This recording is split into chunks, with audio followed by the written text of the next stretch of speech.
Unit 9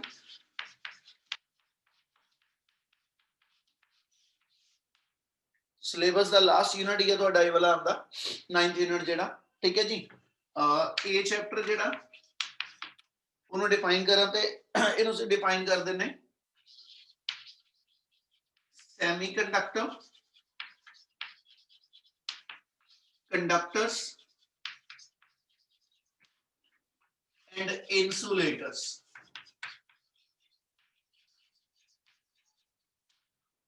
ठीक है अपने को तीन टाइप दे उन्हें मटीरियल जेडे ने वो डिस्क्राइब करने आ सैमीकंडक्टर कंडक्टर ते थर्ड हैगा तुहाडे कोल जेड़ा इंसुलेटर और इन्हां दे बिहाफ दे उत्ते सिंपल इलैक्ट्रॉनिक डिवाइसेस।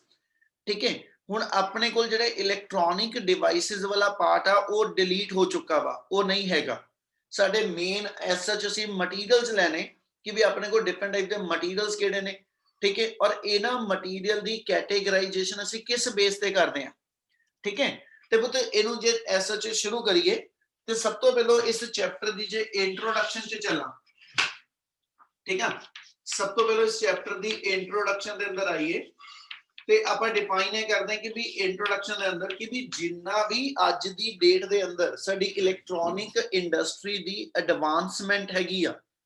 ठीक है जिन्नी भी साडी अज दी डेट च इलैक्ट्रॉनिक इंडस्ट्री दी एडवांसमेंट आ ओदे लई बेसिक रिस्पोंसिबल मटीरियल जेड़ा वा ठीक है जी वो सैमीकंडक्टर आ। ठीक है यानी जिन्ने भी साडे कोल डिफरेंट मटीरियल अवेलेबल आ नॉर्मली असीं कहंदे जी इलैक्ट्रिकल कंडक्शन वास्ते या इलैक्ट्रिकल सर्किट दे अंदर अपने कोल जेडे मटीरियल आपां नूं चाहीदे आ। ठीक है वो सैमीकंडक्टर कंडक्टर ते इंसुलेटर्स आ और इन्हां तिन्नां विचों जिहड़ी सब तो ज़्यादा इंपॉर्टेंट मटीरियल असीं इलैक्ट्रॉनिक इंडस्ट्री च यूज़ करदे ठीक है जी वो मेरा सैमीकंडक्टर मटीरियल आ। ठीक है बेसिकली क्या सीगा कि भी तुहाडे कोल नीयर अबाउट 1948 ਦੇ ਆਸ-ਪਾਸ ਦੀ ਗੱਲ ਕਰ ਰਹੇ ਆਪਾਂ ਕਿ ਉਸ ਟਾਈਮ ਦੇ ਉੱਤੇ ਠੀਕ ਹੈ ਜਿਹੜੇ ਐਸ ਸਾਡੇ ਕੋਲ ਮੇਨ ਇਲੈਕਟ੍ਰੋਨਿਕ ਡਿਵਾਈਸਸ ਬਣਦੇ ਸੀਗੇ ਜਿੱਦਾਂ ਅਸੀਂ ਲਈਏ ਪੁਰਾਣੇ ਟਾਈਮ ਦਾ ਆਪਣਾ ਰੇਡੀਓ ਹੋ ਗਿਆ। ਠੀਕ ਹੈ ਪੁਰਾਣੇ ਟਾਈਮ ਦਾ ਆਪਣਾ ਜੇ ਕਿਤੇ ਕੋਈ ਟੀਵੀ ਤੇ ਉਹ ਹੋ ਗਿਆ ਜਾਂ ਇਸ ਟਾਈਪ ਦੇ ਹੋਰ ਇਲੈਕਟ੍ਰੋਨਿਕ ਡਿਵਾਈਸਸ ਉਹਨਾਂ ਸਾਰੇ ਇਲੈਕਟ੍ਰੋਨਿਕ ਡਿਵਾਈਸਸ ਦੇ ਅੰਦਰ ਜਿਹੜਾ ਮੇਜਰ ਕੰਪੋਨੈਂਟ ਕੰਮ ਕਰਦਾ ਸੀ ਮੇਜਰ ਪਾਰਟ ਉਹਦਾ ਜਿਹੜਾ ਸੀਗਾ ਉਹਨੂੰ ਅਸੀਂ ਨਾਮ ਦਿੰਦੇ ਕਿ those are to be the vacuum tubes. ਠੀਕ ਹੈ ਅਸੀਂ ਕਹਿੰਦੇ ਕਿ ਵੀ ਉਹ ਕੰਪੋਨੈਂਟ ਜਿਹੜੇ ਮੇਰੇ ਸੀਗੇ ਉਹ ਵੈਕਿਊਮ ਟਿਊਬਸ ਉਹਨਾਂ ਨੂੰ ਕਹਿੰਦੇ ਸੀ। ਵੈਕਿਊਮ ਟਿਊਬ ਬੇਸਿਕਲੀ ਕਿਸ ਚੀਜ਼ ਨੂੰ ਅਸੀਂ ਨਾਮ ਦਿੰਦੇ ਪਏ ਇਹਦੀ ਥੋੜੀ ਜਿਹੀ ਇਲਸਟ੍ਰੇਸ਼ਨ ਦਿੰਨਾ। ਠੀਕ ਹੈ ਐਗਜ਼ਾਮਪਲੀਫਾਈ ਕਰਦੇ ਆਪਾਂ ਇਸ ਚੀਜ਼ ਨੂੰ ਜੇ ਪੁਰਾਣੇ ਟਾਈਮ ਦਾ ਜਿਹੜੇ ਪੁਰਾਣੇ ਟਾਈਮ ਦੇ ਟੀਵੀ ਆ ਠੀਕ ਹੈ ਜਾਂ ਪੁਰਾਣੇ ਜਿਹੜੇ ਰੇਡੀਓ ਨੇ ਠੀਕ ਹੈ ਉਹਨੂੰ ਜੇ ਅਸੀਂ ਅੱਜ ਦੀ ਡੇਟ ਦੇ ਡਿਵਾਈਸਿਸ ਨਾਲ ਕੰਪੇਅਰ ਕਰੀਏ ਤੇ ਉਹਦੇ ਵਿੱਚ ਇੱਕ ਮੇਜਰ ਡਿਫਰੈਂਸ ਇਹ ਆਂਦਾ ਕਿ ਵੀ ਜੇ ਪੁਰਾਣੇ ਟਾਈਮ ਦੇ ਟੀਵੀ ਨੂੰ ਤੁਸੀਂ ਸਵਿਚ ਔਨ ਕੀਤਾ ਨਾ ਤੇ ਤੁਸੀਂ ਜਦੋਂ ਉਸ ਟੀਵੀ ਤੋਂ ਕੁਝ ਸੁਣਨਾ ਜਾਂ ਦੇਖਣਾ ਨਾ ਉਹ ਤੋਂ 2 3 4 ਮਿੰਟ ਪਹਿਲਾਂ ਉਹਨੂੰ ਔਨ ਕਰਨਾ ਪੈਂਦਾ ਸੀ। ਮੈਂ ਇੱਕ ਐਗਜ਼ਾਮਪਲ ਦਿੰਦਾ ਕਿ ਜਿੱਦਾਂ ਪਹਿਲਾਂ 7:30 ਖਬਰਾਂ ਆਉਂਦੀਆਂ ਹੁੰਦੀਆਂ ਸੀ। ਠੀਕ ਹੈ ਤੇ ਇਹ ਹੁੰਦਾ ਸੀਗਾ ਕਿ ਟੀਵੀ ਨੂੰ ਕਹਿੰਦੇ ਸੀ ਜੀ 7:25 ਤੇ ਔਨ ਕਰ ਦਿਓ। ਬੇਸਿਕਲੀ ਉਹਦਾ ਕਾਜ਼ ਇਹ ਸੀਗਾ ਕਿ ਵੀ ਉਹਨਾਂ ਡਿਵਾਈਸਿਸ ਦੇ ਅੰਦਰ ਕੱਚ ਦੀਆਂ ਨਾ ਟਿਊਬਸ ਲੱਗੀਆਂ ਹੁੰਦੀਆਂ ਸੀ ਉਹਦੇ ਸਰਕਟ ਦੇ ਅੰਦਰ ਜਿਹੜੀ ਪਲੇਟ ਹੁੰਦੀ ਮੇਨ ਉਹਦੀ ਉੱਤੇ ਕੱਚ ਦੀਆਂ ਟਿਊਬਸ ਹੁੰਦੀਆਂ ਸੀ ਜਿਹਨੂੰ ਵੈਕਿਊਮ ਟਿਊਬਸ ਕਹਿੰਦੇ ਔਰ ਵੈਕਿਊਮ ਟਿਊਬਸ ਜਿਹੜੀਆਂ ਸੀਗੀਆਂ ਉਹਦੇ ਵਿੱਚ ਅਸੀਂ ਕਹਿੰਦੇ ਸੀਗੇ ਕਿ ਵੀ ਮੇਰੇ ਕੋਲ ਡਾਈਓਡ ਲੱਗੇ ਆ ट्राईओड लगे आ ठीक है टैट्रोड लगे आ या पेंटोड लगे आ मतलब कंपोनेंट के नाम देने पे डाईओड का मतलब उस दो मैटल प्लेट ने एक कैथोड ते एक एनोड जे मेरे को ट्राईओड आ तो असीं कहने जो ग्रिड आ जांदियां सीगियां। ठीक है ये ओदी टर्मिनोलॉजी आ ठीक है जिहड़ी असीं यूज करते हैं उन्हां डिवाइसिस दे अंदर पर मेन क्या सीगा कि इन्हां सारे डिवाइसिस दे अंडर इन्हां सारे डिवाइसिस दे अंदर एक प्रॉब्लम रहिंदी सीगी कि करंट दी कंट्रोलिंग जिहड़ी आ करंट दी कंट्रोलिंग जिहड़ी कि इलैक्ट्रॉन दे फ्लो दे नाल असीं करदे आ। ठीक है उत्थे इलैक्ट्रॉन दे फ्लो लई असीं एज सच की करदे सीगे हीटिंग इफेक्ट डिवेलप करदे सी मतलब जिहड़ियां वैक्यूम ट्यूब सीगियां। ठीक है थोड़ी जी आपां पहलों इंट्रोडक्शन की गल करांगे बेटा फिर आपां चैप्टर शुरू करांगे।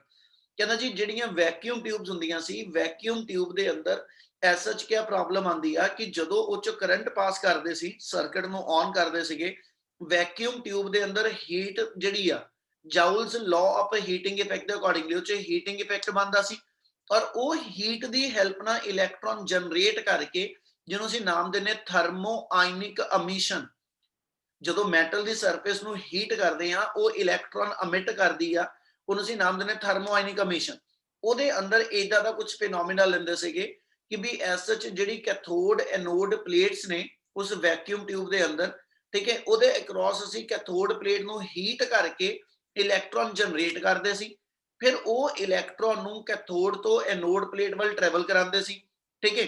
ਤੇ ਜਦੋਂ ਕੈਥੋਡ ਤੋਂ ਐਨੋਡ ਪਲੇਟ ਵੱਲ ਉਹਨਾਂ ਨੇ ਟਰੈਵਲ ਕਰਨਾ, ਉਸ ਮੂਵਮੈਂਟ ਤੇ ਉਹ ਇਲੈਕਟ੍ਰੋਨ ਆਪਸ ਇੱਕ ਦੂਜੇ ਨਾਲ ਕੋਲਾਈਡ ਕਰਕੇ ਹੀਟ એનર્ਜੀ ਦੀ ਫਾਰਮ 'ਚ ਇਲੈਕਟ੍ਰੀਕਲ એનર્ਜੀ ਨੂੰ ਲਾਸ ਨਾ ਕਰ ਸਕੇ। ਇਸ ਲਈ ਕੈਥੋਡ ਤੇ ਐਨੋਡ ਦੇ ਵਿੱਚ ਅਸੀਂ ਜਿਹੜਾ ਵਾ ਉਹ ਵੈਕਿਊਮ ਕ੍ਰੀਏਟ ਕਰਦੇ ਸੀ, ਤਾਂ ਕਿ ਵੈਕਿਊਮ ਦੇ ਅਕ੍ਰੋਸ ਉਹਦੀ ਜਿਹੜੀ ਕੋਲੀਜ਼ਨਸ ਨੇ ਉਹ ਲੀਸਟ ਲੈਵਲ ਤੇ ਆ ਜਾਣ ਤੇ ਹੀਟ એનર્ਜੀ ਦੀ ਫਾਰਮ 'ਚ એનર્ਜੀ ਲਾਸਸ ਘੱਟ ਹੋਣ। ਕਿਉਂ? ਉਹਦਾ ਕਾਰਨ ਇਹ ਸੀਗਾ ਕਿ ਵੈਕਿਊਮ ਟਿਊਬ ਆਪਣੇ ਆਪ ਦੇ ਅੰਦਰ ਹੀ ਹੀਟਿੰਗ ਇਫੈਕਟ ਦੇ ਉੱਤੇ ਬੇਸਡ ਆ, ਤੇ ਇਸ ਲਈ ਉਹ ਹੀਟ ਤਾਂ ਜਿਹੜੀ ਜਨਰੇਟ ਹੋ ਹੀ ਰਹੀ ਸੀ, ਇਲੈਕਟ੍ਰੋਨ ਦੀ ਕੋਲੀਜ਼ਨ ਦੇ ਕਰਕੇ ਆਪਣੇ ਕੋਲ ਐਕਸਟਰਾ ਹੀਟ એનર્ਜੀ ਹੋਰ ਕ੍ਰੀਏਟ ਹੋਣੀ ਸੀ, ਜਿਹਦੇ ਕਰਕੇ ਆਪਣੀ ਮੋਸਟ ਆਫ ਦਾ એનર્ਜੀ ਜਿਹੜੀ ਆ, ਠੀਕ ਹੈ, ਉਹ ਹੀਟ ਦੀ ਫਾਰਮ 'ਚ ਵੇਸਟੇਜ 'ਚ ਜਾਂਦੀ ਸੀ। ਉਸ ਚੀਜ਼ ਨੂੰ ਅਵੋਇਡ ਕਰਨ ਲਈ ਫਿਰ ਉਹਨਾਂ ਕੈਥੋਡ ਐਨੋਡ ਪਲੇਟ ਦੇ ਅਕ੍ਰੋਸ, ਠੀਕ ਹੈ ਜੀ, ਅਸੀਂ ਵੈਕਿਊਮ ਕ੍ਰੀਏਟ ਕਰਦੇ ਸੀ ਤਾਂ ਕਿ ਉਹਦੀਆਂ ਕੋਲੀਜ਼ਨ ਘੱਟ ਹੋਣ, ਔਰ ਉੱਥੇ ਇਲੈਕਟ੍ਰੋਨ ਦੇ ਫਲੋ ਨੂੰ ਕੰਟਰੋਲ ਜਿਹੜਾ ਵਾ ਉਹ ਹੀਟ ਦੇ ਨਾਲ ਕਰਦੇ ਸੀ। ਪਰ ਉਸ ਸਾਰੇ ਪ੍ਰੋਸੈਸ ਦੇ ਅੰਦਰ ਤੁਹਾਡੇ ਕੋਲ ਹੀਟ એનર્ਜੀ ਦੇ ਲਾਸਸ ਜਿਹੜੇ ਸੀਗੇ ਉਹ ਡਿਵਾਈਸ ਬਹੁਤ ਜ਼ਿਆਦਾ ਦਿਖਾਉਂਦਾ ਸੀ, ਠੀਕ ਹੈ। ਪਰ ਉਦੋਂ ਤੱਕ ਸੈਕਿੰਡ ਕੋਈ ਟੈਕਨੋਲੋਜੀ ਅਵੇਲੇਬਲ ਨਹੀਂ ਸੀ, ਠੀਕ ਹੈ। ਫਿਰ ਆਪਣੇ ਕੋਲ ਉਸ ਤੋਂ ਬਾਅਦ ਜਾ ਕੇ ਜਿਹੜੀ ਐਸ ਸੱਚ ਐਡਵਾਂਸਮੈਂਟ ਆਈ ਇਸ ਸਾਰੀ ਟੈਕਨੋਲੋਜੀ ਦੇ ਅੰਦਰ, ਉਹ ਆਈ ਥਰੂ ਇਲੈਕਟ੍ਰੋਨਿਕ ਇੰਡਸਟਰੀ, ਜਿਹਦੇ ਵਿੱਚ ਅਸੀਂ ਮੇਨ ਸੈਮੀ ਕੰਡਕਟਿੰਗ ਮਟੀਰੀਅਲ ਜਿਹੜੇ ਉਹ ਯੂਜ਼ ਕਰਨੇ ਸ਼ੁਰੂ ਕੀਤੇ, ਠੀਕ ਹੈ। ਹੁਣ ਜਿਹੜੇ ਪੁਰਾਣੇ ਟਾਈਮ ਸੀ, ਕੰਪੈਰੀਟਿਵ ਨਾਲ ਕਰਦਾ ਜਾਵਾਂਗਾ, ਜਿਹੜੇ ਪੁਰਾਣੇ ਟਾਈਮ 'ਚ ਸੀ ਉਹ 'ਚ ਅਸੀਂ ਕਹਿ ਰਹੇ ਕਿ ਵੀ ਇਲੈਕਟ੍ਰੋਨ ਦੇ ਫਲੋ ਨੂੰ ਕੰਟਰੋਲ ਜਿਹੜਾ ਵਾ, ਹਨਾ, ਜਦੋਂ ਹੀਟ ਕਰਦੇ ਸੀ ਮੈਟਲ ਨੂੰ, ਇਲੈਕਟ੍ਰੋਨ ਜਨਰੇਟ ਹੁੰਦੇ ਸੀ, ਫਿਰ ਕੈਥੋਡ ਤੇ ਐਨੋਡ ਪਲੇਟ ਦੇ ਵਿੱਚ ਪੋਟੈਂਸ਼ੀਅਲ ਡਿਫਰੈਂਸ ਸਪਲਾਈ ਕਰਕੇ, ਵੋਲਟੇਜ ਸਪਲਾਈ ਕਰਕੇ ਅਸੀਂ ਇਲੈਕਟ੍ਰੋਨ ਦੇ ਫਲੋ ਨੂੰ ਕੰਟਰੋਲ ਕਰਦੇ ਸੀ। ਪਰ ਉਸ ਪ੍ਰੋਸੈਸ ਦੇ ਅੰਦਰ ਜਿਹੜੀ ਵੋਲਟੇਜ ਸਾਨੂੰ ਰਿਕੁਆਇਰਡ ਸੀਗੀ, ਠੀਕ ਹੈ, ਉਹ 100 volt, more than 100 volt high voltage ਚਾਹੀਦੀ ਸੀ, ਠੀਕ ਹੈ। ਤੇ ਇਹਦਾ ਮਤਲਬ ਜਿੰਨੀ ਹਾਈ ਵੋਲਟੇਜ ਆ ਉਹਦੇ ਕੋਰਸਪੋਂਡਿੰਗ ਉਨਾ ਹੀ ਡਿਵਾਈਸ 'ਚ ਕਰੰਟ ਆ, ਤੇ ਜਿੰਨਾ ਹੀ ਕਰੰਟ ਆ ਉਹਦੇ ਕੋਰਸਪੋਂਡਿੰਗ ਉਨਾ ਹੀ ਹੀਟਿੰਗ ਇਫੈਕਟ ਬਣਦਾ ਸੀ, ਤੇ ਇਹਦਾ ਮਤਲਬ એનર્ਜੀ ਲਾਸਸ ਉਹਨਾਂ ਡਿਵਾਈਸਿਸ 'ਚ ਬਹੁਤ ਜ਼ਿਆਦਾ ਸੀ, ਠੀਕ ਹੈ। ਇਸੇ ਲਈ ਉਹ ਡਿਵਾਈਸ ਬਹੁਤ ਜਲਦੀ ਗਰਮ ਹੋ ਜਾਂਦੇ ਸੀ। ਜਿਹੜੇ ਸਾਡੇ ਐਸ ਸੱਚ ਫਸਟ ਸੈਕਿੰਡ ਜਨਰੇਸ਼ਨ ਦੇ ਕੰਪਿਊਟਰਸ ਨੇ, ਠੀਕ ਹੈ, ਜੇ ਪੁਰਾਣੇ ਕੰਪਿਊਟਰਸ ਦੀ ਗੱਲ ਕਰੀਏ, ਫਸਟ ਜਨਰੇਸ਼ਨ ਕੰਪਿਊਟਰ ਜਿਹੜੇ ਨੇ ਉਹਦੇ 'ਚ ਅਸੀਂ ਡਿਫਾਈਨ ਕਰ ਦਿੰਦੇ ਸੀਗੇ ਕਿ ਵੀ ਸਾਨੂੰ ਐਸ ਸੱਚ ਉਹਦੇ ਅੰਦਰ ਕਹਿ ਲਓ ਕਿ ਵੀ ਤੁਹਾਡੇ ਕੋਲ ਏਸੀ ਦੀ ਕੰਡੀਸ਼ਨ ਰਿਕੁਆਇਰਡ ਸੀਗੀ। ਉਹਦੇ ਵਿੱਚ ਅਸੀਂ ਜਿਹੜੇ ਐਸ ਸੱਚ ਤੁਹਾਡੇ CPU ਬਣਦੇ ਸੀ ਉਸ ਵੇਲੇ ਦੇ, ਉਹਨਾਂ 'ਚ ਮੈਨੂੰ ਬਹੁਤ ਵੱਡੇ ਪੱਖੇ ਲਾਣੇ ਪੈਂਦੇ ਸੀ, ਤਾਂ ਕਿ ਉਹਦੇ ਅੰਦਰ ਡਿਵਾਈਸ ਦੇ ਵੈਕਿਊਮ ਟਿਊਬ ਲੱਗੀਆਂ ਹੋਣ ਕਰਕੇ ਹੀਟ ਬਹੁਤ ਬਣਦੀ ਸੀ, ਤੇ ਉਹ ਹੀਟ ਨਾਲੋਂ ਨਾਲ ਜੇ ਨਾ ਕੱਢੀਏ ਉਸ ਡਿਵਾਈਸ 'ਚੋਂ ਤੇ ਉਹ ਡਿਵਾਈਸ ਨੂੰ ਕਹਿੰਦਾ ਜੀ ਐਸ ਸੱਚ ਉਹਦੇ ਕੰਪੋਨੈਂਟ ਖਰਾਬ ਕਰੂ। ਇਸ ਲਈ ਉਹਨਾਂ ਡਿਵਾਈਸਿਸ ਦੇ ਅੰਦਰ ਇਹ ਲਿਮਿਟੇਸ਼ਨ ਸੀਗੀ ਕਿ ਕੂਲਿੰਗ ਪ੍ਰੋਸੈਸ ਨਾਲ ਰਿਕੁਆਇਰਡ ਸੀਗਾ। ਪਰ ਜਿਹੜੇ ਅੱਜ ਦੀ ਡੇਟ 'ਚ ਤੁਹਾਡੇ ਐਸ ਸੱਚ ਕਹਿ ਲਓ ਕਿ ਵੀ ਡੈਸਕਟਾਪ ਨੇ ਜਾਂ ਲੈਪਟਾਪ ਨੇ, ਹਨਾ, ਇਹਨਾਂ ਦੇ ਅੰਦਰ ਐਸ ਸੱਚ ਆਪਣੇ ਕੋਲ ਜਿਹੜਾ ਛੋਟਾ ਜਿਹਾ ਇੱਕ ਸਿੰਪਲ ਪੱਖਾ ਜਿਹੜਾ ਵਾ ਉਹ ਹੀਟ ਕੱਢਣ ਲਈ ਸਫੀਸ਼ੀਐਂਟ ਹੈਗਾ। ਉਹਦਾ ਕਾਰਨ ਇਹ ਹੈਗਾ ਕਿ ਜਿਹੜੇ ਹੁਣ ਡਿਵਾਈਸਿਸ ਅਸੀਂ ਯੂਜ਼ ਕਰਦੇ, they are based upon semiconductor material, ਔਰ ਸੈਮੀਕੰਡਕਟਰ ਮਟੀਰੀਅਲ ਦੀ ਸਭ ਤੋਂ ਵੱਡੀ ਐਡਵਾਂਟੇਜ ਇਹ ਹੈਗੀ ਆ ਕਿ ਇਹ ਲੋ ਵੋਲਟੇਜ ਆਪਰੇਟਿੰਗ ਡਿਵਾਈਸਿਸ ਆ। ਇਹਨੂੰ ਤੁਸੀਂ 2 ਵੋਲਟ ਤੇ 3 ਵੋਲਟ ਤੇ ਆ ਦੀਵਾਲੀ ਤੇ ਆਪਾਂ ਲੜੀਆਂ ਲਾਣੇ ਆ, ਠੀਕ ਹੈ ਜੀ, ਇਹਨਾਂ 'ਚ LEDs ਲੱਗੀਆਂ ਹੋਈਆਂ, ਲਾਈਟ ਅਮਿਟਿੰਗ ਡਾਇਓਡ, ਨਿੱਕੇ ਨਿੱਕੇ ਬਲਬ ਲੱਗੇ ਆ, ਔਰ ਉਹਨਾਂ ਨੂੰ ਆਪਰੇਟ ਕਰਨ ਵਾਸਤੇ ਮੈਨੂੰ 1 volt 2 volt 3 volt 5 volt sufficient ਆ, ਠੀਕ ਹੈ। ਯਾਨੀ ਇਹਦੇ ਅਕ੍ਰੋਸ ਮੇਰੇ ਕੋਲ ਜਿਹੜੀ ਵੋਲਟੇਜ ਸਪਲਾਈਡ ਆ ਉਹ ਮੈਨੂੰ ਹਾਈ ਲੈਵਲ ਤੇ ਵੋਲਟੇਜ ਨਹੀਂ ਚਾਹੀਦੀ। ਦੂਜਾ, ਇਹ ਡਿਵਾਈਸਿਸ ਦੀ ਪਾਵਰ ਕੰਜ਼ੰਪਸ਼ਨ ਜਿਹੜੀ ਆ ਉਹ ਨੈਗਲੀਜੀਬਲ। ਜਿਹੜਾ ਪਹਿਲੇ ਟਾਈਮ ਦੇ ਵਿੱਚ ਵੈਕਿਊਮ ਟਿਊਬ ਬੇਸਡ ਡਿਵਾਈਸਿਸ ਸੀਗੇ ਉਹ ਘੰਟਾ ਚੱਲ ਗਏ ਤਾਂ ਹੀਟ ਹੋ ਜਾਂਦਾ ਸੀ ਪੂਰੀ ਤਰ੍ਹਾਂ, ਤੇ એનર્ਜੀ ਲਾਸਸ ਬਹੁਤ ਸੀਗੇ। ਤੇ ਪਰ ਜਿਹੜੇ ਹੁਣ ਤੁਹਾਡੇ ਕੋਲ ਡਿਵਾਈਸਿਸ ਹੈਗੇ ਆ, ਇਹਨਾਂ ਡਿਵਾਈਸਿਸ ਦੇ ਅੰਦਰ ਅਸੀਂ ਕਹਿੰਦੇ ਕਿ ਵੀ ਤੁਸੀਂ ਸਾਰੀ ਰਾਤ ਲੜੀਆਂ ਲਾਈ ਰੱਖੀਆਂ ਦੀਵਾਲੀ ਤੇ, ਠੀਕ ਹੈ, ਜਗਾਈ ਰੱਖੀਆਂ, ਠੀਕ ਹੈ, ਤੇ ਸਵੇਰੇ ਵੀ ਉਹ ਬਲਬ ਠੰਡਾ ਤਾਂ ਠੰਡਾ ਹੀ ਆ, ਠੀਕ ਹੈ। ਇਹਦਾ ਮਤਲਬ ਇਹ ਹੋਇਆ ਇਹਨਾਂ ਡਿਵਾਈਸਿਸ ਦੇ ਅੰਦਰ ਲੋ ਵੋਲਟੇਜ ਆਪਰੇਟਿੰਗ ਡਿਵਾਈਸਿਸ ਹੋਣ ਕਰਕੇ ਲੈਸ ਪਾਵਰ ਕੰਜ਼ੰਪਸ਼ਨ ਹੁੰਦੀ ਹੈ, ਤੇ ਫਿਰ ਪਾਵਰ ਕੰਜ਼ੰਪਸ਼ਨ ਘੱਟ ਹੋਣ ਕਰਕੇ ਇਹਨਾਂ 'ਚ ਹੀਟਿੰਗ ਇਫੈਕਟ ਜਿਹੜਾ ਉਹ ਨੈਗਲੀਜੀਬਲ ਅਮਾਉਂਟ 'ਚ ਆਉਂਦਾ। ਇਸ ਲਈ ਇਹ ਡਿਵਾਈਸਿਸ ਜਿਹੜੇ ਨੇ ਇਹ ਮੋਰ ਐਫੀਸ਼ੀਐਂਟ ਆ, ਮੋਰ ਰਿਲਾਇਬਲ ਆ। ਠੀਕ ਹੈ, ਤੁਸੀਂ ਕਹਿੰਦੇ ਜੀ ਇਹ ਡਿਵਾਈਸਿਸ ਮੇਰੇ ਕੋਲ ਜਿਹੜੇ ਲੌਂਗ ਕਹਿੰਦਾ ਜੀ ਟਾਈਮ ਲਈ ਮੇਰੇ ਕੋਲ ਜਿਹੜੇ ਐਸ ਸੱਚ ਯੂਜ਼ ਕੀਤੇ ਜਾ ਸਕਦੇ ਆ। ਠੀਕ ਹੈ, ਇਹ ਸਾਰੀਆਂ ਡਿਫਰੈਂਟ ਐਸ ਸੱਚ ਸੈਮੀ ਕੰਡਕਟਰ ਡਿਵਾਈਸਿਸ ਦੀ ਐਡਵਾਂਟੇਜ ਕਰਕੇ, ਠੀਕ ਹੈ, ਅਸੀਂ ਐਸ ਸੱਚ ਇਹਨੂੰ ਬੈਕਬੋਨ ਆਫ ਇਲੈਕਟ੍ਰੋਨਿਕ ਇੰਡਸਟਰੀ ਕਹਿੰਦੇ ਆ। क्या जो इंट्रोडक्शन दसदा पिया वो समझ आई जी? Yes sir. Yes sir. Yes कितना समय लग्या सारियां नू?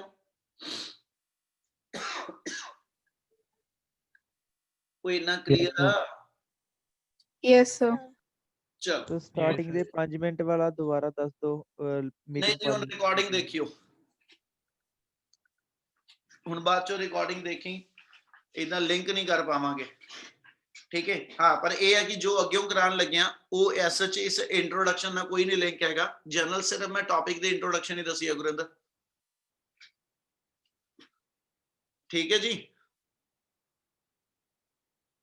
हाँ जी सर। चल उस तो बाद अपने को जो चैप्टर शुरू करा, ठीक है जी, चैप्टर के अंदर अपने को जो सब तो पहला टॉपिक बनता वो है classification of the given material. ਤੇ ਕਲਾਸੀਫਿਕੇਸ਼ਨ ਅਸੀਂ ਕਿਹੜੀ ਕਿਹੜੀ ਫਾਰਮ ਚ ਕਰਦੇ ਆ? ਆਪਾਂ ਤਿੰਨ ਨਾਮ ਲਿਖੇ ਹੋਏ ਆ ਕਿ ਸਾਡੇ ਕੋਲ ਗਿਵਨ ਮਟੀਰੀਅਲ ਜਿਹੜਾ, ਠੀਕ ਆ, ਉਹਦੀ ਕੰਡਕਟਿਵਿਟੀ ਦੇ ਬਿਹਾਵ ਦੇ ਉੱਤੇ ਉਹਨੂੰ ਕੰਡਕਟਰ, ਇਨਸੂਲੇਟਰ ਜਾਂ ਸੈਮੀਕੰਡਕਟਰ ਦੀ ਫਾਰਮ ਚ ਅਸੀਂ ਕੈਟੇਗਰਾਈਜ਼ ਕਰਦੇ ਆ।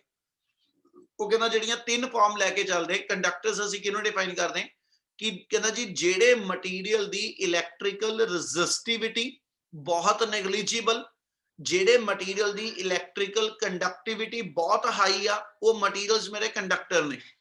ਠੀਕ ਹੈ, ਨਾਰਮਲੀ ਜਿਹੜੇ ਮੈਟਲਸ ਨੇ, ਠੀਕ ਹੈ ਜੀ, ਮੇਰੇ ਕੋਲ ਐਸ ਚ ਕਾਪਰ ਆ ਗਿਆ, ਮੇਰੇ ਕੋਲ ਐਲੂਮੀਨੀਅਮ ਆ ਗਈ, ਸਿਲਵਰ ਆ ਗਈ, all these are the good conductor of electricity and silver the conductivity high ਹੋਣ ਕਰਕੇ ਅਸੀਂ ਕਹਿੰਦੇ silver is one of the best conductor ਕਹਿੰਦਾ ਜੀ available in the ਕਹਿੰਦਾ ਜੀ ਨੇਚਰ। ਉਸ ਤੋਂ ਬਾਅਦ ਅਸੀਂ ਸੈਕਿੰਡ ਲਈਏ ਤਾਂ ਅਸੀਂ ਕਹਿੰਦੇ ਇਨਸੂਲੇਟਰ ਆ ਗਏ, ठीक है, which do not conduct electricity, mean जिन्हां दी इलेक्ट्रिकल कंडक्टिविटी नेग्लिजिबल ते इलेक्ट्रिकल रेजिस्टिविटी बहुत हाई आ।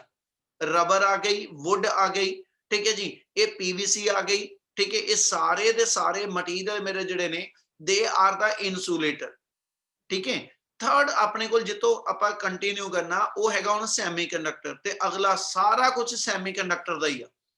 वो कहंदा जी सैमीकंडक्टर असीं कहने किहड़े आ? कहना जी these are those material whose conductivity lies in between that of conductor and insulator।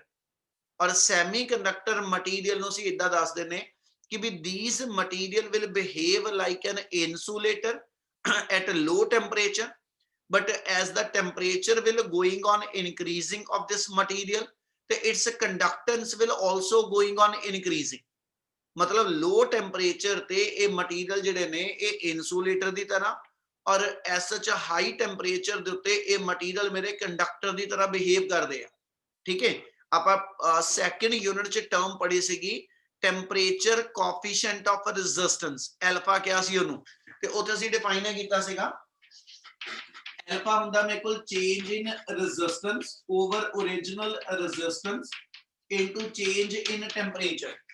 ठीक है, तो ਅਸੀਂ ਕਿਹਾ ਸੀਗਾ ਕਿ ਵੀ ਜਿਹੜੇ ਸੈਮੀ ਕੰਡਕਟਰਸ ਨੇ ਉਹਨਾਂ ਵਾਸਤੇ ਐਲਫਾ ਦੀ ਵੈਲਿਊ 네ਗੇਟਿਵ ਆਂਦੀ ਹੈ, ਤੇ 네ਗੇਟਿਵ ਦਾ ਮਤਲਬ ਅਸੀਂ ਇਹ ਕੱਢਿਆ ਸੀ ਕਿ ਜਦੋਂ ਟੈਂਪਰੇਚਰ ਇਨਕਰੀਜ਼ ਕਰਦਾ, ਜਦੋਂ ਇਸ ਮਟੀਰੀਅਲ ਦਾ ਟੈਂਪਰੇਚਰ ਇਨਕਰੀਜ਼ ਕਰਦਾ ਤੇ ਟੈਂਪਰੇਚਰ ਦੇ ਇਨਕਰੀਜ਼ ਕਰਨ ਨਾਲ ਜਿਹੜੀ ਰੈਜ਼ਿਸਟੈਂਸ ਹੋਏਗੀ ਉਹ ਮੇਰੀ ਡਿਕਰੀਜ਼ ਕਰਦੀ ਆ, ਤੇ ਰੈਜ਼ਿਸਟੈਂਸ ਡਿਕਰੀਜ਼ ਕਰਨ ਦਾ ਮਤਲਬ ਆ ਮਟੀਰੀਅਲ ਦੀ ਇਲੈਕਟ੍ਰੀਕਲ ਕੰਡਕਟੈਂਸ ਜਿਹੜੀ ਆ, ਕੰਡਕਸ਼ਨ ਜਿਹੜੀ ਆ ਉਹ ਵੱਧਦੀ ਆ।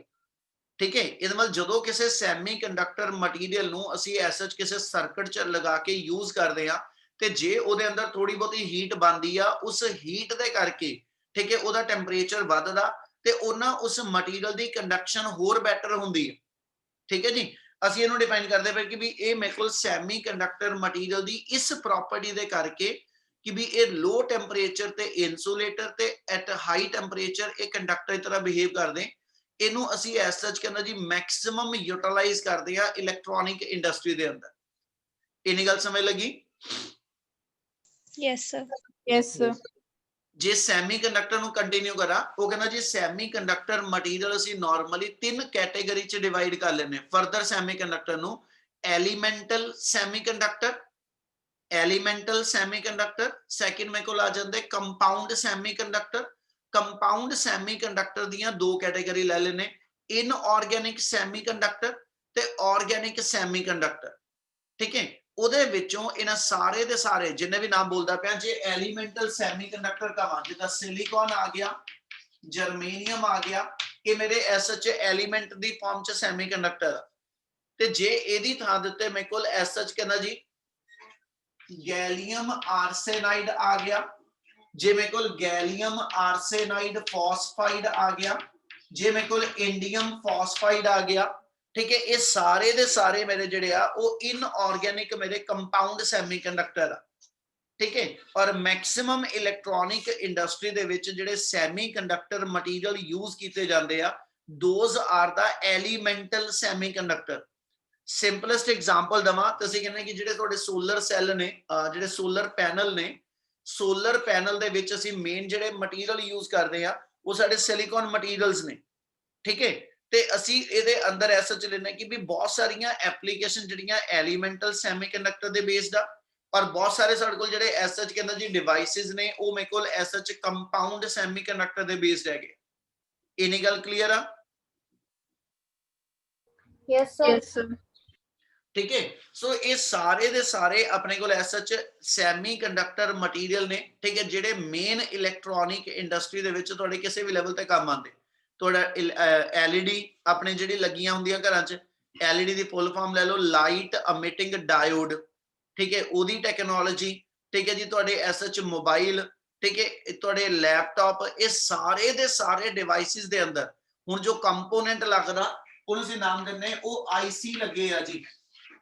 ਆਈਸੀ ਲੱਗੇ ਹੋਏ ਆ ਜਿਹਨੂੰ ਅਸੀਂ ਕਹਿੰਦੇ ਇੰਟੀਗ੍ਰੇਟਿਡ ਸਰਕਟ ਲੱਗੇ ਆ। ਤੇ ਇੰਟੀਗ੍ਰੇਟਿਡ ਸਰਕਟ ਬੇਸਿਕਲੀ ਕਿਹਨੂੰ ਕਿਹਾ ਜਾਂਦਾ, ਜਦੋਂ ਕਿੰਨੇ ਸਾਰੇ ਇਲੈਕਟ੍ਰੋਨਿਕ ਕੰਪੋਨੈਂਟ, ਕਿੰਨੇ ਸਾਰੇ ਇਲੈਕਟ੍ਰੋਨਿਕ ਕੰਪੋਨੈਂਟ ਇੱਕ ਨਿੱਕੀ ਜੀ ਜਗ੍ਹਾ ਦੇ ਉੱਤੇ ਇਕੱਠੇ ਕਰਕੇ ਲਾ ਦਈਏ। ਠੀਕ ਹੈ, ਜਿਹੜਾ ਪੁਰਾਣਾ ਟੀਵੀ ਸੀਗਾ ਸਾਡਾ, ਜਿਹੜਾ ਪੁਰਾਣਾ ਟੀਵੀ ਸੀ ਉਹ ਜੇ ਇਦਾਂ ਲਾਵਾਂ ਤੇ ਅਸੀਂ ਕਹਿੰਦੇ ਸੀ ਇੰਨੀ ਉਹਦੀ ਐਸਐਚ ਮੇਰੇ ਕੋਲ ਜਿਹੜਾ ਵਾ, ਜੇ ਆ ਉਹਦੀ ਫਰੰਟ ਜਿਹੜੀ ਪਿਕਚਰ ਟਿਊਬ ਆ ਉਹਦਾ ਫਰੰਟ ਸਾਹਮਣੇ ਅਗਲਾ ਪਾਰਟ ਆ ਤੇ ਇੰਨਾ ਪਿੱਛੇ 2 ਫੁੱਟ ਜਿੰਨਾ ਚੌੜਾ ਹੁੰਦਾ ਸੀ ਟੀਵੀ, ਇੰਨੀ ਉਹਦੀ ਥਿਕਨੈਸ ਸੀਗੀ। ਠੀਕ ਹੈ, ਤੇ ਹੁਣ ਵਾਲੇ ਟੀਵੀ ਜਿਹੜੇ ਨੇ ਅਸੀਂ ਕਹਿੰਦੇ ਜੀ ਉਹ ਵਾਲ ਹੈਂਗਿੰਗ ਟੀਵੀ ਜਿਹੜੇ ਉਹ ਐਸਐਚ ਉਂਗਲ ਜਿਹਨੇ ਪਤਲੇ ਟੀਵੀ ਆਈ ਜਾਂਦੇ। ਠੀਕ ਹੈ, ਆ ਮੈਕਬੁੱਕ ਲੈ ਲਈਏ ਤਾਂ ਇਹ ਕਹਿੰਦਾ ਜੀ ਬਿਲਕੁਲ ਜ਼ੀਰੋ ਥਿਕਨੈਸ ਦੀ, ਕਹਿੰਦਾ ਜਿਵੇਂ ਕੋਈ ਸ਼ੀਟ ਵਕਨ ਆ ਜਾਂਦੀ। ਬੇਸਿਕਲੀ ਇਹਦੇ ਅੰਦਰ ਕੀ ਹੋਇਆ ਵਾ ਕਿ ਵੀ ਜਿਹੜੇ ਉਹ ਪੁਰਾਣੇ ਟੀਵੀ ਸੀਗੇ ਉਹਨਾਂ 'ਚ ਜਿਹੜੀਆਂ ਬੈਕ ਸਾਈਡ ਦੇ ਉੱਤੇ ਉਹਦੇ ਬਾਕਸ ਦੇ ਵਿੱਚ ਜਿਹੜੀਆਂ ਪਲੇਟਾਂ ਲੱਗਦੀਆਂ ਸੀ ਵੱਡੀਆਂ, ਉਹਨਾਂ 'ਚ ਜਗ੍ਹਾ ਜਗ੍ਹਾ ਤੇ ਵੈਕਿਊਮ ਟਿਊਬਸ ਲੱਗਦੀਆਂ ਸੀ। ਤੇ ਵੈਕਿਊਮ ਟਿਊਬਸ ਦੇ ਕਰਕੇ ਹੁੰਦਾ ਕੀ ਸੀਗਾ ਕਿ they will occupy the space. ਉਹਦਾ ਵੀਡੀਓ ਸੈਕਸ਼ਨ ਵੱਖਰਾ ਬਣਨਾ, ਆਡੀਓ ਸੈਕਸ਼ਨ ਵੱਖਰਾ ਬਣਨਾ। ਠੀਕ ਹੈ, ਸਾਰੇ ਉਹਦੇ ਡਿਫਰੈਂਟ ਟਾਈਪ ਦੇ ਕੰਪੋਨੈਂਟ ਲਈ ਵੱਖਰਾ ਵੱਖਰਾ ਸੈਟਅਪ ਸੀਗਾ। ਜਿਹੜੇ ਹੁਣ ਨਵੇਂ ਟੀਵੀ ਆ ਰਹੇ ਆ ਇਹਨਾਂ ਨੂੰ ਅਸੀਂ ਨਾਮ ਦਿੰਨੇ ਇਹ ਪੀਸੀਬੀ ਆ, ਪ੍ਰਿੰਟਡ ਸਰਕਟ ਬੋਰਡ ਆ, ਜਾਂ ਜਿਹੜੇ ਤੁਹਾਡੇ ਲੈਪਟਾਪ ਇਦਾਂ ਦੇ ਜਿੰਨੇ ਵੀ ਡਿਫਰੈਂਟ ਕੰਪੋਨੈਂਟਸ ਨੇ ਅਸੀਂ ਕਹਿੰਦੇ ਜੀ ਇਹ ਪ੍ਰਿੰਟਡ ਸਰਕਟ ਆ। ਮਤਲਬ ਇੱਥੇ ਤੁਹਾਡੀ ਇੱਕ ਨਿੱਕੀ ਜੀ ਪਲੇਟ ਦੇ ਉੱਤੇ ਸਾਰਾ ਸਰਕਟ ਤੁਹਾਨੂੰ ਬਣਿਆ ਗ੍ਰੀਨ ਕਲਰ ਨਾਲ ਉਹਦੇ ਉੱਤੇ ਪ੍ਰਿੰਟ ਹੋਇਆ ਦਿਖਦਾ। ਆਪਣੇ ਮੋਬਾਈਲ ਦਾ ਚਾਰਜਰ ਪੁਰਾਣਾ ਕੋਈ ਕੱਢ ਕੇ ਦੇਖਿਓ ਜਾਂ ਪੁਰਾਣਾ ਮੋਬਾਈਲ ਕੋਈ ਟੁੱਟਾ ਕੱਢ ਕੇ ਦੇਖਿਓ, ਉਹ 'ਚ ਇੱਕ ਪਲੇਟ ਲੱਗੀ ਆ ਬਸ, ਉਸ ਪਲੇਟ ਦੇ ਉੱਤੇ ਹਰੇ ਜਿਹੇ ਰੰਗ ਦੀਆਂ ਲਾਈਨਾਂ ਬਣੀਆਂ ਹੋਈਆਂ। ਠੀਕ ਹੈ, ਔਰ ਉਸ ਲਾਈਨਾਂ ਦੇ ਉੱਤੇ ਨਿੱਕੇ ਨਿੱਕੇ ਤੁਹਾਡੇ ਉਹ ਟਾਂਕੇ ਲੱਗੇ ਹੋਏ ਆ। ਤੇ ਬੇਸਿਕਲੀ ਅਸੀਂ ਕਹਿੰਦੇ ਜੀ ਉਹ ਸਾਰੇ ਪੁਆਇੰਟਸ ਜਿਹੜੇ ਨੇ ਉਹ ਡਿਫਰੈਂਟ ਮੇਰੇ ਇਲੈਕਟ੍ਰੋਨਿਕ ਕੰਪੋਨੈਂਟ ਆ। ਠੀਕ ਹੈ, ਇਹਦਾ ਮਤਲਬ ਇਹ ਹੋ ਗਿਆ, ਔਰ ਉਹਦੇ 'ਚ ਨਿੱਕੀਆਂ ਜੀਆਂ ਏਡੇ ਏਡੇ ਸਾਈਜ਼ ਦੇ ਅੰਦਰ, ਠੀਕ ਹੈ ਜੀ, ਫਿੰਗਰ ਸਾਈਜ਼ ਦੇ ਅੰਦਰ ਨਿੱਕੀਆਂ ਨਿੱਕੀਆਂ ਐਸਐਚ ਮੇਰੇ ਕੋਲ ਹੌਰੀਜ਼ੌਂਟਲ ਫਾਰਮ ਦੇ ਅੰਦਰ। ਠੀਕ ਹੈ ਜੀ, ਇੱਥੇ ਚਿਪ ਲੱਗੀ ਹੁੰਦੀ ਹੈ। ਚਿਪ ਟਾਈਪ ਮਤਲਬ ਇਹ ਹੋਇਆ ਕਿ ਵੀ ਇੱਥੇ ਉਹਦੀਆਂ ਨਿੱਕੀਆਂ ਨਿੱਕੀਆਂ ਲੈਗਸ ਬਣੀਆਂ ਹੁੰਦੀਆਂ, 24 ਲੈਗਸ ਹੋ ਗਈਆਂ, 18 ਲੈਗਸ ਹੋ ਗਈਆਂ। ਤੇ ਉਹਨੂੰ ਅਸੀਂ ਇੱਥੇ ਬੇਸ ਦੇ ਅੰਦਰ ਆ ਯਾਨੀ ਪਲੇਟ ਦੇ ਉੱਤੇ ਮੇਰੇ ਕੋਲ ਛੇਕ ਬਣੇ ਹੁੰਦੇ, ਉਹਦੇ ਵਿੱਚ ਅਸੀਂ ਉਹਨੂੰ ਚਿਪ ਨੂੰ ਲਾਇਆ ਹੋਇਆ। ਤੇ ਉਹ ਆਪਣੇ ਆਪ ਦੇ ਅੰਦਰ ਜਿਹੜਾ ਛੋਟਾ ਜਿਹਾ ਕੰਪੋਨੈਂਟ ਦਿਖਦਾ ਸੀ ਕਹਿੰਦੇ ਇਹ ਐਸਐਚ ਮੇਰੇ ਡਿਵਾਈਸ ਦਾ ਆਈਸੀ ਆ, ਇੰਟੀਗ੍ਰੇਟਿਡ ਸਰਕਟ ਆ। ਮਤਲਬ ਉਹਦੇ ਅੰਦਰ ਤੁਸੀਂ ਐਸਐਚ ਜਿੰਨੇ ਵੀ ਡਿਫਰੈਂਟ ਕੰਮ ਕਰਨ ਲਈ ਕੰਪੋਨੈਂਟ ਚਾਹੀਦੇ they are held very much close to each other. ਠੀਕ ਹੈ, ਉਹ ਕਹਿੰਦਾ ਜੀ ਇੰਨੇ ਕੁ ਕਲੋਜ਼ ਕਿ ਜੇ 1 ਸੈਂਟੀਮੀਟਰ ਦਾ ਰੀਜਨ ਹੋਵੇ, 1 ਸੈਂਟੀਮੀਟਰ ਦਾ ਰੀਜਨ ਹੋਵੇ, ਇਹਨੂੰ ਅਸੀਂ ਡਿਫਰੈਂਟ ਨਾ ਇੰਟੀਗ੍ਰੇਸ਼ਨ ਦੀਆਂ ਜਨਰੇਸ਼ਨ 'ਚ ਗਿਣਦੇ ਹਾਂ। मैं एक कुछ नाम बोल रहा हूं पहले एक बार सुनो। इन्हों से कहने कि ਜਿਹੜੀ ਐਸਐਚ ਆਈਸੀ ਫਾਰਮੇਸ਼ਨ ਆ, ਆਈਸੀ ਫਾਰਮੇਸ਼ਨ ਦੇ ਅੰਦਰ ਜਿੱਦਾਂ ਜਿੱਦਾਂ ਐਡਵਾਂਸਮੈਂਟ ਆਂਦੀ ਗਈ ਉਦਾਂ ਉਦਾਂ 1 ਸੈਂਟੀਮੀਟਰ ਪੋਰਸ਼ਨ ਲੈ ਕੇ ਸਿਲੀਕਨ ਦਾ 1 ਸੈਂਟੀਮੀਟਰ ਪੋਰਸ਼ਨ ਲੈ ਕੇ ਉਹਦੇ ਉੱਤੇ ਅਸੀਂ ਜਿਹੜੇ ਕੰਪੋਨੈਂਟ ਅਰੇਂਜ ਕਰ ਦੇਗੇ ਉਹਦੀ ਅਮਾਉਂਟ ਵੱਧਦੀ ਗਈ। ਜਦੋਂ ਸ਼ੁਰੂ ਕੀਤਾ ਤੇ ਸ਼ੁਰੂ ਚ ਅਸੀਂ ਐਸਐਚ 1 ਸੈਂਟੀਮੀਟਰ ਦੇ ਮੰਨ ਲਓ ਸੈਕਸ਼ਨ ਦੇ ਉੱਤੇ ਤੁਸੀਂ 3 ਤੋਂ 4 ਡਿਫਰੈਂਟ ਕੰਪੋਨੈਂਟ ਜਿਹੜੇ ਆ ਉਹ ਇੱਥੇ ਅਸੀਂ ਐਸਐਚ ਕਹਿੰਦਾ ਜੀ ਲਗਾ ਦਿੱਤੇ। ਹੌਲੀ ਹੌਲੀ ਕਹਿੰਦਾ ਜੀ ਇਹਨੂੰ ਅਸੀਂ ਨਾਮ ਦਿੰਨੇ ਕਹਿੰਦਾ ਜੀ VLSI, ਇਹਨੂੰ ਅਸੀਂ ਨਾਮ ਦਿੰਨੇ ਕਿ ਵੀ ਮੇਰੇ ਕੋਲ SH SSI small scale integration. ਫਿਰ ਉਸ ਤੋਂ ਬਾਅਦ ਆਪਣੇ ਕੋਲ ਆਈ MSI ਮੀਡੀਅਮ ਸਕੇਲ ਇੰਟੀਗ੍ਰੇਸ਼ਨ, ਜਿਸ ਅਸੀਂ ਐਸਐਚ ਉਹਨੇ ਹੀ ਪੋਰਸ਼ਨ ਦੇ ਉੱਤੇ ਠੀਕ ਹੈ ਜੀ 8 ਤੋਂ 10 ਕੰਪੋਨੈਂਟ ਲਾ ਲਏ। ਠੀਕ ਹੈ, ਉਹ ਕੰਪੋਨੈਂਟ ਜਦੋਂ ਉਨੀ ਥਾਂ ਤੇ 8 ਤੋਂ 10 ਲੱਗਿਆ ਤਾਂ ਕਲੋਜ਼ ਵੀ ਆਏ ਆ। ਠੀਕ ਹੈ, ਫਿਰ ਆ ਗਈ ਮੇਰੇ ਕੋਲ ਜਿਹੜੀ ਐਸਐਚ ਲਾਰਜ ਸਕੇਲ ਇੰਟੀਗ੍ਰੇਸ਼ਨ, ਉਹਨੇ ਸੈਕਸ਼ਨ ਦੇ ਉੱਤੇ ਅਸੀਂ ਐਸਐਚ ਮੰਨ ਲਓ 10 ਤੋਂ 50 ਕੰਪੋਨੈਂਟ ਲਾਤੇ। ਫਿਰ ਇਹਦੇ ਚੱਲਦੇ ਚੱਲਦੇ ਮੀਡੀਅਮ ਸਕੇਲ ਇੰਟੀਗ੍ਰੇਸ਼ਨ ਤੋਂ ਆ ਗਈ ਲਾਰਜ ਸਕੇਲ ਇੰਟੀਗ੍ਰੇਸ਼ਨ, ਫਿਰ ਵੈਰੀ ਲਾਰਜ ਸਕੇਲ ਇੰਟੀਗ੍ਰੇਸ਼ਨ। ਉਹਦੇ ਵਿੱਚ ਹੁੰਦਾ ਕੀ ਗਿਆ, ਕੰਟੀਨਿਊਸਲੀ ਉਹਨੇ ਹੀ ਸੈਕਸ਼ਨ ਦੇ ਉੱਤੇ ਨੰਬਰ ਆਫ ਕੰਪੋਨੈਂਟ ਜਿਹੜੇ ਵਧਾ ਕੇ ਠੀਕ ਹੈ ਉਹ ਇੱਕ ਦੂਜੇ ਦੇ ਕਲੋਜ਼ ਆਉਂਦੇ ਗਏ, ਜਿਹਦੇ ਨਾਲ ਤੁਹਾਡੇ ਡਿਵਾਈਸ ਦੀ ਸਪੇਸ ਜਿਹੜਾ ਟੀਵੀ ਇੰਨੀ ਥਾਂ ਲੈਂਦਾ ਸੀ ਉਹ ਘਟ ਕੇ ਇੰਨੀ ਥਾਂ ਦੇ ਵਿੱਚ ਕਹਿੰਦਾ ਜੀ ਮੇਰੇ ਕੋਲ ਕੰਪੋਨੈਂਟ ਅਰੇਂਜ ਹੋ ਗਏ। ਠੀਕ ਹੈ, ਉਹ ਸਾਰੀ ਚੀਜ਼ ਵਾਸਤੇ ਅਸੀਂ ਐਸਐਚ ਜਿਹੜੇ ਉਹ ਆਈਸੀ ਯੂਜ਼ ਕਰਦੇ ਆ। ਤੇ ਆਈਸੀ ਦੀ ਫੈਬਰੀਕੇਸ਼ਨ ਜਿਹੜੀ ਹੈਗੀ ਆ, ਆਈਸੀ ਦੀ ਮੈਨੂਫੈਕਚਰਿੰਗ ਜਿਹੜੀ ਹੈਗੀ ਆ, ਉਹਦੇ ਵਿੱਚ ਅਸੀਂ ਕੰਪੋਨੈਂਟ ਜਦੋਂ ਇੱਕ ਦੂਜੇ ਦੇ ਨੀਅਰ ਬਾय ਲੈ ਕੇ ਆਨੇ, ਜਸਟ ਇਦਾਂ ਦਿਖਾ ਰਿਹਾ ਕਿ ਜੇ ਆ ਮੇਰੇ ਕੋਲ ਐਸਐਚ ਆਈਸੀ ਦਾ ਇੱਕ ਛੋਟਾ ਪਾਰਟ ਹੋਵੇ, ਇਹਦੇ ਉੱਤੇ 1000 ਤੋਂ ਜ਼ਿਆਦਾ ਕੰਪੋਨੈਂਟ ਇਕੱਠੇ ਲੱਗੇ ਆ, ਤੇ ਇਹਦਾ ਮਤਲਬ ਹੈ ਕਿ those component they are so close to one another. ਆ ਡਾਟ ਜਿਹੜੇ ਲਾਈ ਜਾਂਦਾ ਇਹ ਆਪਣੇ ਆਪ ਚ ਜੇ ਸਾਰੇ ਕੰਪੋਨੈਂਟ ਆ they are so much close to one another ਕਿ ਕਿਸੇ ਇੱਕ ਕੰਪੋਨੈਂਟ ਦੇ ਵਿੱਚ ਜੇ ਮਾੜੀ ਜੀ ਵੀ ਪ੍ਰੋਬਲਮ ਹੋਈ ਤਾਂ ਅਸੀਂ ਕਹਿੰਦੇ ਸ਼ਾਰਟ ਹੋ ਜਾਂਦਾ। ਤੇ ਉਹਦਾ ਕਾਰਨ ਇਹ ਹੁੰਦਾ ਕਿ ਵੀ they are very much close to each other. ਫਿਰ ਵੀ ਸੇਫਟੀ ਵਾਸਤੇ ਅਸੀਂ ਕੀ ਕਰਦੇ, ਇੱਕ ਕੰਪੋਨੈਂਟ ਤੇ ਦੂਜੇ ਕੰਪੋਨੈਂਟ ਦੇ ਵਿੱਚ ਅਸੀਂ ਸਿਲੀਕਨ ਡਾਈਆਕਸਾਈਡ ਦੀ ਇਨਸੂਲੇਟਿੰਗ ਲੇਅਰ ਲਗਾਉਂਦੇ ਆ ਤਾਂ ਕਿ ਇਹਦਾ ਇਫੈਕਟ ਜਿਹੜਾ ਇਸ ਕੰਪੋਨੈਂਟ ਤੇ ਨਾ ਹੋਵੇ। ਠੀਕ ਹੈ, but they are so much close to each other, ਅਸੀਂ ਕਹਿੰਦੇ ਜੀ ਫਿਰ ਵੀ ਉਸ ਡਿਵਾਈਸ ਦੇ ਸ਼ਾਰਟ ਹੋਣ ਦੇ ਚਾਂਸਸ ਹੋ ਜਾਂਦੇ ਆ। ਠੀਕ ਹੈ, ਇਸ ਟੈਕਨੋਲੋਜੀ ਨੂੰ ਜਿਹਦੇ ਵਿੱਚ ਅਸੀਂ ਐਸ ਸੱਚ ਡਿਵਾਈਸ ਦਾ ਸਾਈਜ਼ ਰਿਡਿਊਸ ਕਰਦੇ ਜਾ ਰਹੇ ਤੇ ਉਹਦੀ ਐਫੀਸ਼ੀਐਂਸੀ ਜਿਹੜੀ ਉਹ ਇਨਕਰੀਜ਼ ਕਰਦੇ ਜਾ ਰਹੇ। ਠੀਕ ਹੈ, ਉਸ ਚੀਜ਼ ਦੇ ਅੰਦਰ ਜਿਹੜਾ ਸਭ ਤੋਂ ਮੇਜਰ ਰੋਲ ਆਉਂਦਾ ਕਿਸੇ ਕੰਪੋਨੈਂਟ ਦਾ, ਉਹ ਮੇਰੇ ਸੈਮੀ ਕੰਡਕਟਰ ਡਿਵਾਈਸਿਸ ਨੇ। ਇੰਨੀ ਗੱਲ ਸਮਝ ਲੱਗੀ? Yes, sir. Yes, sir. Yes, sir. ਇਹ ਜਿੰਨੀ ਕਹਾਣੀ ਸੁਣਾਉਣਾ ਪਿਆ ਇਹ ਸਾਰੇ ਦੀ ਸਾਰੀ ਐਸ ਸੱਚ ਤੁਹਾਡੇ ਕੋਲ importance of semi conductor material ਦੇ ਉੱਤੇ ਕਹਿੰਦਾ ਜੀ ਬਣ ਜਾਂਦਾ। ਠੀਕ ਹੈ, ਤੇ ਆਪਣਾ ਹੁਣ ਇਸ ਤੋਂ ਬਾਅਦ ਅਸੀਂ ਅੱਗੇ ਗੱਲ ਕੰਟੀਨਿਊ ਕਰੀਏ ਤੇ ਤੁਹਾਡਾ ਟੌਪਿਕ ਜਿਹੜਾ ਬਣਨਾ, ਠੀਕ ਹੈ ਜੀ, ਉਹ ਆਪਣਾ ਟੌਪਿਕ ਹੋਏਗਾ band theory of solid. Total theory ਹੈ ਬੇਟਾ, ਟੋਟਲ ਥਿਓਰੈਟੀਕਲ ਟੌਪਿਕ ਹੈ ਬੈਂਡ ਥਿਊਰੀ ਆਫ ਸੋਲਿਡ, ਜਾਂ ਇਹਦਾ ਦੂਜਾ ਨਾਮ ਰੱਖਾਂ ਤੈਨੂੰ ਕਹਿੰਦੇ energy band diagram of solid. Mean ਅਸੀਂ ਕਿਸੇ ਵੀ ਗਿਵਨ ਮਟੀਰੀਅਲ ਨੂੰ ਕੈਟੇਗਰਾਈਜ਼ ਕਰਨਾ ਹੋਵੇ ਕਿ ਵੀ ਇਹ ਮਟੀਰੀਅਲ ਮੇਰਾ ਇਨਸੂਲੇਟਰ ਆ ਜਾਂ ਦੂਜਾ ਮਟੀਰੀਅਲ ਮੇਰਾ ਕੰਡਕਟਰ ਆ ਜਾਂ ਮੇਰਾ ਸੈਮੀ ਕੰਡਕਟਰ ਆ, ਉਹ ਕਿਸ ਬੇਸ ਦੇ ਉੱਤੇ ਅਸੀਂ ਮਟੀਰੀਅਲ ਨੂੰ ਕੈਟੇਗਰਾਈਜ਼ ਕਰਦੇ, ਉਹਦੇ ਵਾਸਤੇ ਅਸੀਂ ਡਿਫਾਈਨ ਕਰਦੇ ਇਹਨੂੰ ਐਸਐਚ ਇਸ ਵੇ ਨਾਲ ਲੈ ਕੇ ਕਿ ਜੇ ਆ ਦੋ ਐਟਮਸ ਨੇ, ਆ ਜੇ ਦੋ ਮੇਰੇ ਕੋਲ ਇੰਡੀਵਿਜੂਅਲ ਆਈਸੋਲੇਟਡ ਐਟਮਸ ਨੇ, ਠੀਕ ਹੈ, when they come close to each other. Solid ਦੇ ਅੰਦਰ ਅਸੀਂ ਕਹਿੰਦੇ ਇਹਨਾਂ ਦੀ ਕਲੋਜ਼ਨੈਸ ਬਹੁਤ ਜ਼ਿਆਦਾ, ਲਿਕੁਇਡ ਦੇ ਅੰਦਰ ਕਲੋਜ਼ਨੈਸ ਥੋੜੀ ਜੀ ਘੱਟ ਆ ਤੇ ਗੈਸਿਸ ਦੇ ਅੰਦਰ ਬਹੁਤ ਜ਼ਿਆਦਾ ਹੈ ਨਾ। ਇਹਦਾ ਮਤਲਬ ਇਹਨਾਂ ਦੀ ਕਲੋਜ਼ਨੈਸ ਜਿਹੜੀ ਆ, ਠੀਕ ਹੈ ਜੀ, ਇਹਦੇ ਵਿੱਚ ਸਭ ਤੋਂ ਜ਼ਿਆਦਾ ਸੋਲਿਡ ਚ, ਲਿਕੁਇਡ ਚ ਉਸ ਤੋਂ ਘੱਟ ਆ ਤੇ ਗੈਸਿਸ ਸਭ ਤੋਂ ਘੱਟ ਆ ਗਈ। ਜਦੋਂ ਇਹਨਾਂ ਨੂੰ ਐਟਮਸ ਨੂੰ ਮੈਂ ਇੱਕ ਦੂਜੇ ਦੇ ਕਲੋਜ਼ ਲੈ ਕੇ ਆਣਾ ਬੇਟਾ, ਤੇ ਉਸ ਇਨਸਟੈਂਟ ਦੇ ਉੱਤੇ ਇਹਨਾਂ ਐਟਮਸ ਨੇ ਇੱਕ ਦੂਜੇ ਨਾਲ ਇੰਟਰੈਕਸ਼ਨ ਜਦੋਂ ਸ਼ੋ ਆਫ ਕਰਨੀ ਆ, ਠੀਕ ਹੈ, ਉਹਦੇ ਇੰਟਰੈਕਸ਼ਨ ਦੇ ਬਿਹਾਫ ਦੇ ਉੱਤੇ ਅਸੀਂ ਕੈਟੇਗਰਾਈਜ਼ ਕਰਦੇ ਆ ਕਿ ਸਾਡਾ ਗਿਵਨ ਮਟੀਰੀਅਲ ਇਨਸੂਲੇਟਰ ਦੀ ਤਰ੍ਹਾਂ ਬਿਹੇਵ ਕਰੂ ਜਾਂ ਉਹ ਕੰਡਕਟਰ ਜਾਂ ਮੇਰਾ ਸੈਮੀ ਕੰਡਕਟਰ ਬਿਹੇਵ ਕਰੇਗਾ। ਉਹਨੂੰ ਜਿਹੜੇ ਟੌਪਿਕ 'ਚ ਡਿਸਕਸ ਕਰਾਂਗੇ ਉਸ ਟੌਪਿਕ ਦਾ ਨਾਮ ਹੈਗਾ ਬੈਂਡ ਥਿਊਰੀ ਆਫ ਸੋਲਿਡ। ਜੇ 9th A ਚੈਪਟਰ ਦੇ ਵਿੱਚੋਂ ਕਿਤੇ ਭੁੱਲ ਕੇ ਉਹਨਾਂ ਨੇ 5 ਮਾਰਕਸ ਦਾ ਟੌਪਿਕ ਪਾਣਾ ਹੋਵੇ, ਜਿਹੜਾ ਪਹਿਲੋਂ ਕਦੀ ਪਾਏ ਆ ਬਹੁਤ ਵਾਰੀ, ਠੀਕ ਹੈ, ਉਹ ਇੱਕੋ ਹੀ ਟੌਪਿਕ ਹੈ ਇਸ ਪੂਰੇ ਚੈਪਟਰ 'ਚ, and that's the energy band diagram ਜਾਂ ਬੈਂਡ ਥਿਊਰੀ ਆਫ ਸੋਲਿਡ। ਇੰਨੀ ਗੱਲ ਕਲੀਅਰ ਹੈ ਜੀ? Yes, sir. Yes, sir. ਚਲੋ ਕੋਸ਼ਿਸ਼ ਕਰੋ ਜੇ ਆਪਣੇ ਕੋਲ ਇਸ ਵੇਲੇ ਬੁੱਕ ਲੈ ਕੇ ਬਹਿ ਸਕਦੇ ਹੋ ਤੇ ਬੁੱਕ ਰੱਖੋ।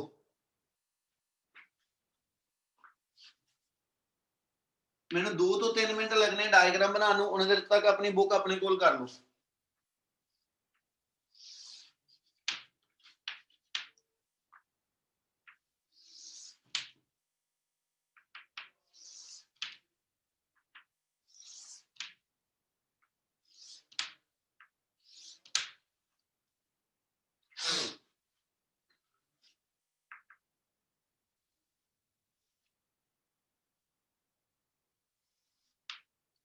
ਇਹੀ ਗ੍ਰਾਫ ਜਿਹੜਾ ਬਣਾਉਣਾ ਪਿਆ ਤੁਹਾਨੂੰ ਬਣਾਉਣਾ ਪੈਣਾ, ਤੇ ਇਸੇ ਗ੍ਰਾਫ ਦੀ ਆਪਾਂ ਮੇਨ ਐਕਸਪਲੇਨੇਸ਼ਨ ਪੂਰੇ ਟੌਪਿਕ 'ਚ ਬਣਾਉਣੀ ਆ ਜੀ।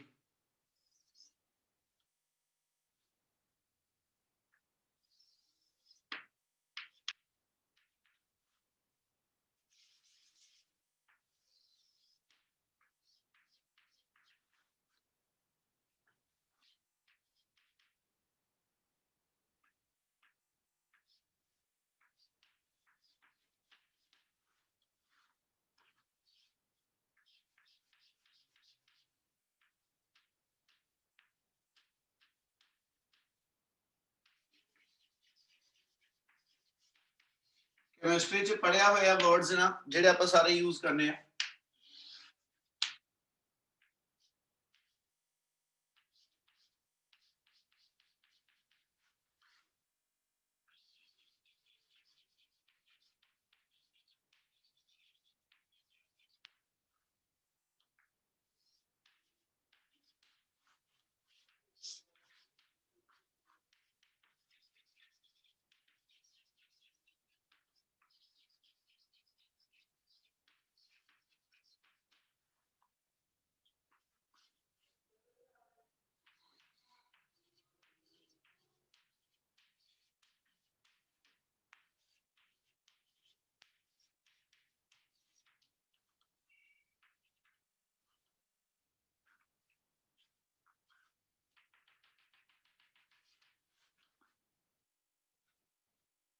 शुरू कर रहे हैं। जेड़ा अपने को टॉपिक हैगा, टॉपिक दा नाम लवा ते अपने को आ जाएगा बैंड थ्योरी ऑफ सॉलिड।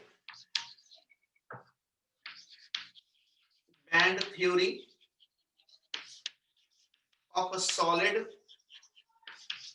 ठीक है, या इनो एनर्जी बैंड डायग्राम कह दिंदे आ। हुण दोनों चीज़ां दे विचों एक वर्ड नाल गल शुरू करदे। सब तो पहले बैंड वर्ड किहदे लई यूज करिए।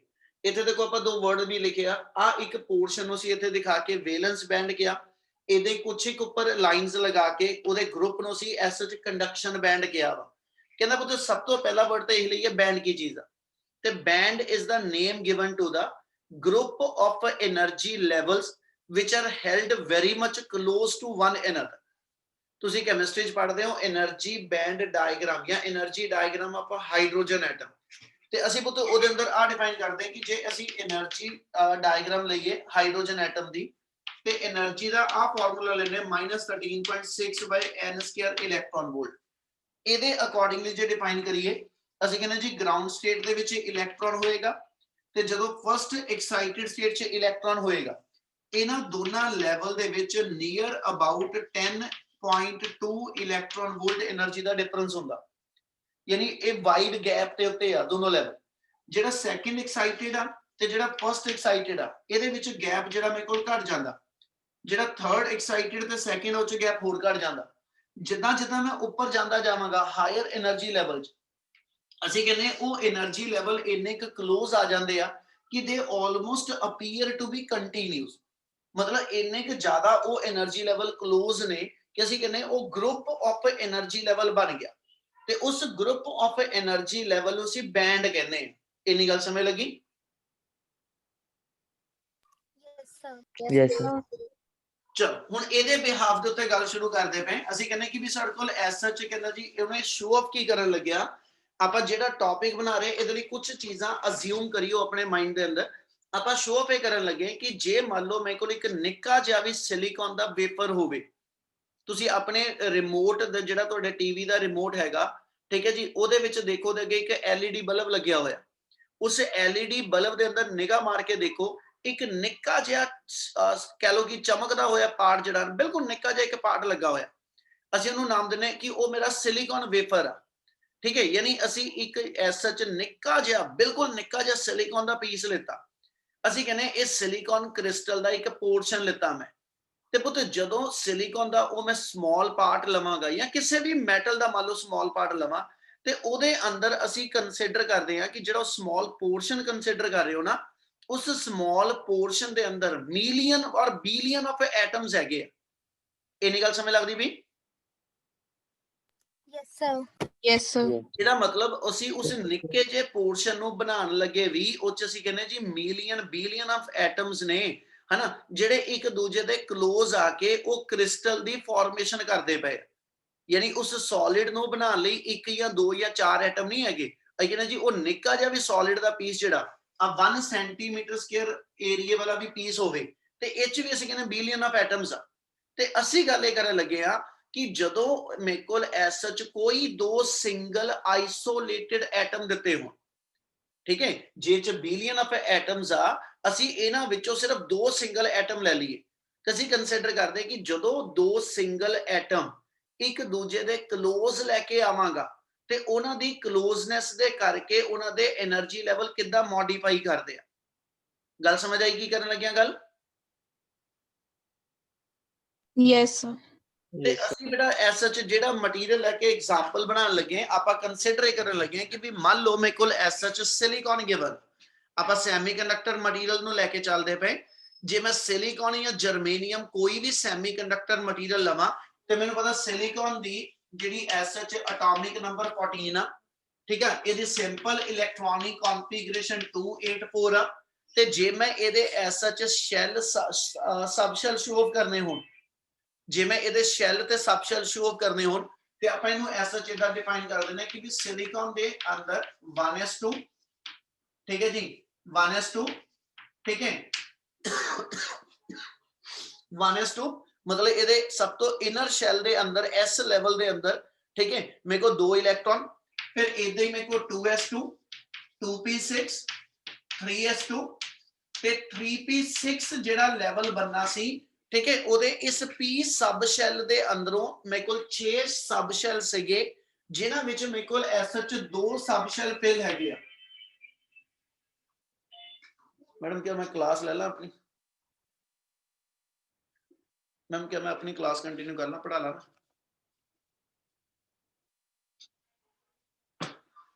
ਇਹਦਾ ਮਤਲਬ ਜਿਹੜਾ ਗਿਵਨ ਮਟੀਰੀਅਲ ਹੋਏਗਾ, ਠੀਕ ਹੈ, ਉਸ ਗਿਵਨ ਮਟੀਰੀਅਲ ਦੇ ਅੰਦਰ ਆਪਾਂ ਐਗਜ਼ਾਮਪਲ ਸਿਲੀਕਨ ਦੀ ਲਿੱਤੀ ਕਿ ਜੇ ਮੇਰੇ ਕੋਲ ਇੱਕ ਸਿਲੀਕਨ ਦਾ ਸਿੰਗਲ ਐਟਮ ਆ ਤੇ ਸਿੰਗਲ ਸਿਲੀਕਨ ਐਟਮ ਦੇ ਅੰਦਰ ਜਿਹੜੇ ਮੇਰੇ ਕੋਲ ਡਿਫਰੈਂਟ ਉਹਦੇ ਸ਼ੈਲ ਤੇ ਸਬ ਸ਼ੈਲ ਨੇ ਜਿਨ੍ਹਾਂ 'ਚ ਇਲੈਕਟ੍ਰੋਨ ਉਹਦੇ ਡਿਸਟ੍ਰੀਬਿਊਟਡ ਨੇ।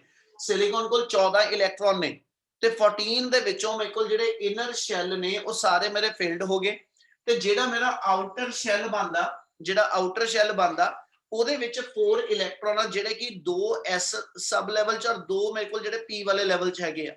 ਕਿ ਇੰਨੀ ਗੱਲ ਸਮਝ ਲੱਗ ਰਹੀ? Yes, sir. Yes, sir. ਅਸੀਂ ਇਹ ਸ਼ੋ ਆਫ ਕਰਨ ਲੱਗੇ ਇੰਟਰ ਐਟੋਮਿਕ ਸਪੇਸਿੰਗ। ਪੁੱਤ ਪਹਿਲਾਂ ਬੇਸ ਹੀ ਬਣਾ ਲਿਓ ਫਿਰ ਆਪਾਂ ਇਹਨੂੰ ਟਾਪਿਕ ਨੂੰ ਤਸੱਲੀ ਨਾ ਕਰਨਾ। ਜੇ ਇੰਟਰ ਐਟੋਮਿਕ ਸਪੇਸਿੰਗ ਲਵਾਂ ਤੇ ਇਹਦਾ ਮਤਲਬ ਆ ਤੁਸੀਂ ਐਟਮ ਦੇ ਵਿਚਲੇ ਸਪੇਸ ਨੂੰ, ਠੀਕ ਹੈ, ਵੇਰੀ ਕਰਾਣਾ, ਉਹਦੇ ਨਾਲ ਉਹਦੇ એનર્ਜੀ ਲੈਵਲ ਕਿੱਦਾਂ ਵੇਰੀ ਕਰਨਾ ਜੀ ਕਰਨੇ।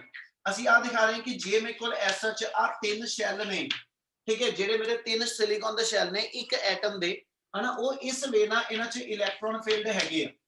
ਤੇ ਜੇ ਇੱਕ ਹੋਰ ਮੈਂ ਇਦਾਂ ਦਾ ਸਿਲੀਕਨ ਐਟਮ ਲੈ ਲਵਾਂ, ਕਹਿੰਦਾ ਜੀ ਉਹਦੇ ਵੀ ਇਹਦੇ ਲੈਵਲ ਫੀਲਡ ਹੈਗੇ ਆ। ਹੁਣ ਜੇ ਇਹ ਦੋਨੋਂ ਦੇ ਦੋਨੋਂ ਐਟਮ ਇੱਕ ਦੂਜੇ ਤੋਂ ਸਫੀਸ਼ੀਐਂਟ ਗੈਪ ਦੇ ਉੱਤੇ ਆ ਤਾਂ ਅਸੀਂ ਕਹਿੰਦੇ ਇਹ ਆਪਣੇ ਆਪ 'ਚ ਇਹ ਆਈਸੋਲੇਟਡ ਐਟਮ ਦੀ ਤਰ੍ਹਾਂ ਬਿਹੇਵ ਕਰੂਗੇ।